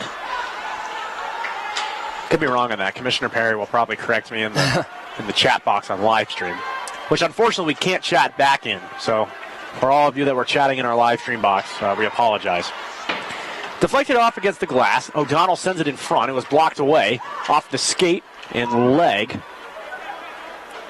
Hefter loses his stick. He will play with his feet. It's actually Kane. Lost his stick, too. Yeah. Everyone losing his stick out there. Finally sent around the boards by Oswani. He will be kept in at the point, though, by Melky. Melky sends it in, saved by Palumbo. Palumbo's looked sharp here tonight. He had one soft goal that really wasn't his fault. Went off of the leg of Ryan Oswani, the line that's out there right now. Kept in, though, by Hassel. He'll fire one in front. Saved there by Palumbo, and he'll get the glove on top of it as a shrieking Eric Waring will come into the zone and poke it free. He thought maybe the play should have continued, but the referee's whistle had already sounded. Saw a little chippiness there after the play between Salvato and Hunter Clark. I'm really surprised there hasn't been more of that tonight. We've only had, 10 combined penalty minutes between the two teams, a far cry from the 38 they had in the previous game. And the hard hits just really haven't been there like they were in the previous 4 matchups. Sent off the boards, a little poke around against the American Furniture Lifestyle board. I really wish we had sponsored boards at CU because I love them. I love sponsorships. I'd love for someone to sponsor us. Please give us money. Yeah, that's really it. I guess I shouldn't be polite about it. You're right. Thanks, Tommy. I would have beat around the bush for another 5 months, and you just... Good job. Thanks, man. Yeah, tell it like it is. The off chance that Stan Kroenke, owner of the Colorado Avalanche, is watching, we could do a lot of wonders with $800. Maybe he's watching this game up from his Pepsi Center penthouse. Now, CSU... I'm getting a message in right now from the commissioner of the WCHL, Chris Perry. CSU might be able to still sneak into the national championship tournament based on their strength of schedule, even with the loss here tonight. Goal differential will come down to it, and I'm sure Eric Sunnis, head coach of the CSU Rams, told his boys, we might not win tonight, but the goal differential is a factor. So go out there, and if you can get 1 or 2 goals, that'll help our cause. And the reasoning being that CSU could still sneak in is because their strength of schedule, like Colorado's and everyone in the WCHL, is ridiculous. I mean, they had to play on the same road trip. You got to go play Arizona and Arizona State, 2 good teams, and even more importantly, Oklahoma and Central Oklahoma. And when Colorado went down to Oklahoma, I believe the Sooners were 6th and Central was 2nd. That's the same road trip. And this is the only conference in the entire country where you're going to get to play the number 1 and number 2 teams in the country on the road for your conference schedule. Well, every team in the WCHL has been ranked this season and is ranked right now. All 6 teams. Yeah. I feel like we say it every broadcast, but it is the SEC of the ACHA, and the ranking systems are very convoluted, completely determined by computers, but they factor in strength of schedule and goal differential very heavily. So, that's how you see when Colorado loses a game to Arizona State, but climbs up in the rankings because, the computers thought that a loss. No, the computers aren't thinking. No, they're computers. No. I hope they're not thinking. that would be pretty dangerous for all of us. But the computers think that, okay, the computers decide. All right, the cat's out of the bag. Yeah. Hal from 2000 A Space Odyssey or whatever is running the WCHL. It's self-aware. We're just tools of the machine. The ACHA ranking system is becoming self-aware and it's having feelings. It's Skynet. It's coming. Oh, boy. Yeah. 6:22 remaining in hockey. Tommy and I are going to go all night long. Meet us at the local pub. Just kidding. I'm going home and going to bed. I have class tomorrow. Matt Hefter will play it off into the corner. Luke Nidenbach will shove a ram. Anders will slay it out. Comes to Bauer. Jarman, Anders, and Bauer will lead it up the ice. Jarman has it go off of his stick. Walk around a defender and go down low. He's met there by Luke Fiegel. Jarman along the end line. Can't control it, so Will Neff will corral it. Neff's getting behind his own net, loses it to Bauer, and now to Jarman, and he'll scoop it in. What a play. Okay, we talk about manhandling. Thomas Jarman just manhandled the CSU defense. He took the puck, skated around the guy, and just casually went in through the crease and just backhanded it home. And I'm sorry for the non-reaction, but that was just silly. That was just... Watch this play. Just kind of put your... Good poke check, beats the goaltender, scoops it in backhand. Just Jarman with the goal. Unbelievable control, and once again, Alex Seidler, he reacts strongly to Jarman coming across the face of his net. Just can't get back in time. Jarman does a good job there to also stay out of the crease. So that's going to be an unassisted goal as a puck will fly into the seats. 7-2. Tommy, I know you'll know the stat on this. Colorado has scored 8 goals on the year. That is the most they've scored, correct? No, I believe they had 10 against. Oh, they had 10 UNC. against UNC. Yeah. I wasn't counting them because they're Division 3, but against Division 1 opponents, I think 8 is 8, the against most. Williston. Yeah. Oh, they're not Division 1 either. They're NJCAA. So this might be it. This might be this the most is we've had the this record. year. They had 6 against Arizona Yeah. in that win. Yeah. So this is it, really. This is the most goals they've scored against an ACHA Division 1 team this year. And who would have thought it would come down at the Rocky Mountain Showdown? The Avalanche Sing-Along, a popular in-stadium feature going on right now. I think it's Living on a Prayer. Yeah, that's what it is. She does not know the words to that song. They're right on the Jumbotron. Can't be that difficult. Maybe she can't read. This fan's had as many beers as he could legally have at Pepsi Center, but he's been a star on the Jumbotron all night long. Even camera lady Ansley singing along to my left. She's having a good time. Ansley, if you want to do a fun trick, hit the button on that microphone and talk into it. It'll do the whole stadium.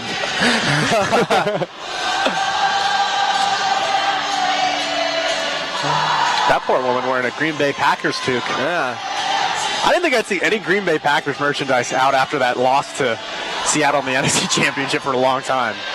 Yeah, you'd think they'd just burn those cheese heads and just forget that team ever existed. Avalanche Ice Girls? Yeah, they are. I want to talk about demoralizing losses. That NFC Championship. See, I don't really like football, so I didn't really care. Well, you live with a Seahawks fan, so you got to experience the full range of... Yeah, I got to hear all of it. He went to Arizona, though, for the Super Bowl, so our house was taken over by Patriots fans. I actually received a New England Patriots championship hat for my birthday. Oh, how thoughtful. Yeah, that's hanging in my... Well, my family's from Boston, so I guess you can call me a Patriot sympathizer. But that's probably the correct term here locally, right? Shot on net from the outside will be saved there by Alex Flembo. He'll hang on.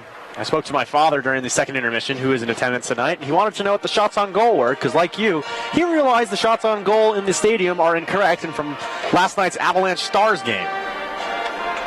So unofficially, though, the Buffaloes are out. I wish I was calling an Avs game here tonight. Oh, boy. Wouldn't that be great? That would be a trip. Maybe one day. Maybe the Ontario Avalanche, or maybe I'll call games for them. They're in the WSHL somewhere. I don't know.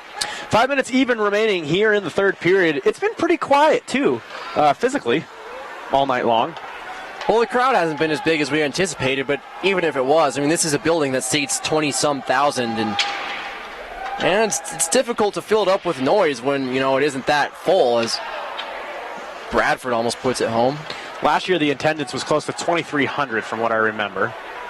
I did have a brain injury, but I do still have pretty good memory. I think 2,300 was the right number. I mean, they do get pretty good turnout for these events. For the lacrosse showdown at Mile High Stadium last year, they had a pretty decent crowd. Yeah, they had several thousand down at Mile High Stadium last May, where CU and CSU played for the Rocky Mountain Lacrosse Conference Championship.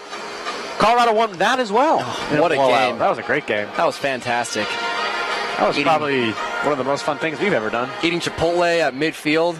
Yes, Tommy and I both enjoyed Chipotle burritos on the 50-yard line. I got guac all over the field, and no one can tell, though, because it was green. Bradford's been taken off the ice. 2 minutes for slashing against Colorado, but here comes R.J. Salvato shorthanded. He'll play it through to himself, drops it to Folden. Folden couldn't hit him with a return pass. Rams will work it up the ice the other way. It'll be Luke Fiegel. Fiegel's pass intended for Neff off the mark. Bruce will shoulder him down. Oh, boy. Heavy hit there from the shoulder of Mick Bruce. O'Donnell will walk it in. He wants a shot on net. He almost had one. Another one comes from the outside from Fiegel. Fiegel in the slot couldn't quite connect. Shot that one way over the net. Salvato will chip it up, and this one will go down the length of the ice to kill off some more penalty kill. Power play time something. Luke Fiegel, as he was going off of his shift, he was sticking his hand in the air like he wanted an icing on that one. Well, Luke, you don't get that when you're on the penalty kill. Should know that. Off screen right in front of us is 5 retired numbers. 19, 21, 33, 52, and 77. That's Sakic, Forsberg, Waugh, Foote, and Bork. The 5 numbers that are retired here in Pepsi Center by the Colorado Avalanche. You can make a case that they could have retired Rob Blake, number 4, Paul Correa, number 9, Timo Solani, number 8, maybe 23, Milan Hajduk. And walking through the halls of Pepsi Center this afternoon, I saw more memories from my childhood on the ice that I watched on TV than I care to share. I'm only 21 years old, but I was, alive during the golden age of Colorado Avalanche hockey. Well, you love seeing the Ray Bourque 77 up there. I can't think of a player who has had a greater impact on a team in a shorter amount of time than Ray Bourque had on the Colorado Avalanche for that season and a half. That was impressive. That 2001 year was so special. Everyone was crying in Pepsi. In this building, Bourque held the cup over his head and cried after 17 years. Colorado is full strength again. I will say, we were talking about All-Star games. A cool moment that I do remember in the 2001 All-Star game. It was hosted here at Pepsi Center. They used to do the All-Star format in the NHL as North America versus the world was the way they did it. And taking the opening face-off was Peter Forsberg, who's from Sweden, and Joe Sakic from Canada, opposing guys, as Thomas Jarman will put home a garbage time goal on a 2-on-1. Pretty play there. That's 2 goals in the third period now for Thomas Jarman. It's a hat trick for Jarman. That's a hattie. That's awesome. Is there going to be any hats on the ice? Not seeing any go down, but I mean, this. Look at the pass from Anders. Anders having a huge game. He's got 4 or 5 points. That's like what you do it in practice. It's so easy. It's never been this easy for Colorado to score. I'm really speechless. I haven't seen this kind of offensive display from this team. I didn't really think they were capable of something like this. So Jarman from Anders and Nightenbach. Nightenbach going to get a point here tonight. And the Buffs still looking for more. Everyone wants to go at Pepsi Center. Matty in the slot to Nitchin. Oh, that one deflected wide. This is fun hockey to watch. As Nitchin's getting into it behind the play. Oh, here we go. We're going to get a fight. It's 22, who is Jamison Wicks, and 13, John Nitchin. As Wicks is going to get into it in his final college hockey game. We talked that Wicks wasn't getting basically any ice time here tonight because of an injury he sustained on a final shift on Thursday, but he and Nitchin really wanted. I can see Nitchin looking up at the Titantron, looking at himself. Well, Jamison Wicks has nothing to lose in the final minute and 40 seconds of his career. If you're John Nitchin, though, I mean, just point up at the scoreboard. That's all you need to do. And the 2 will be escorted to the locker room. That'll be the night for Jamison Wicks and John. John Nitchin actually is going to go to the penalty box for the remainder of this, minute 40. If you're Colorado, though, you really hope that John Nitchin isn't suspended for that first game against Midland. That wasn't a fight. They won't. Well, who cares? I mean, those games don't matter. They don't. Those games do not matter. Well, then there you go. Then fight all you want, Johnny.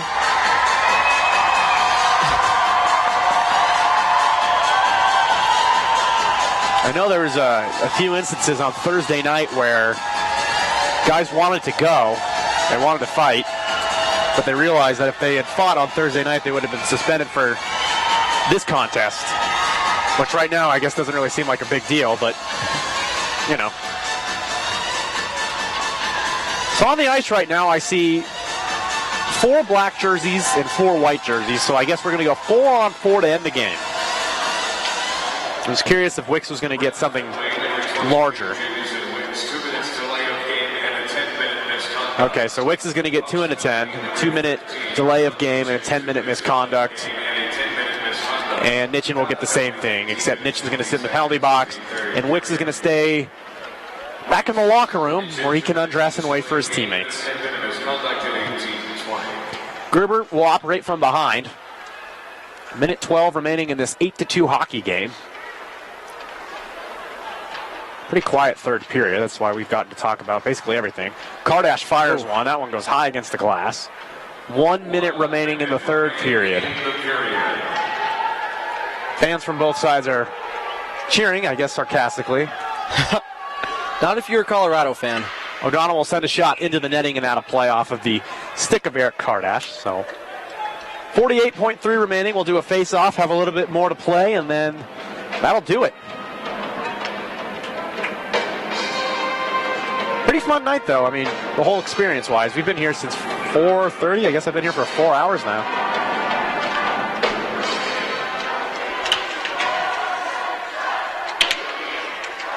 Hearing those, it sucks to be a CSU Ram chance. Yeah, I knew that was going to probably come out towards the end of the game. Tonight, it does. Out through the slot, Hassel will try to handle around a few guys. 30 seconds remaining in the game. From behind the net, he poked away from the Rams.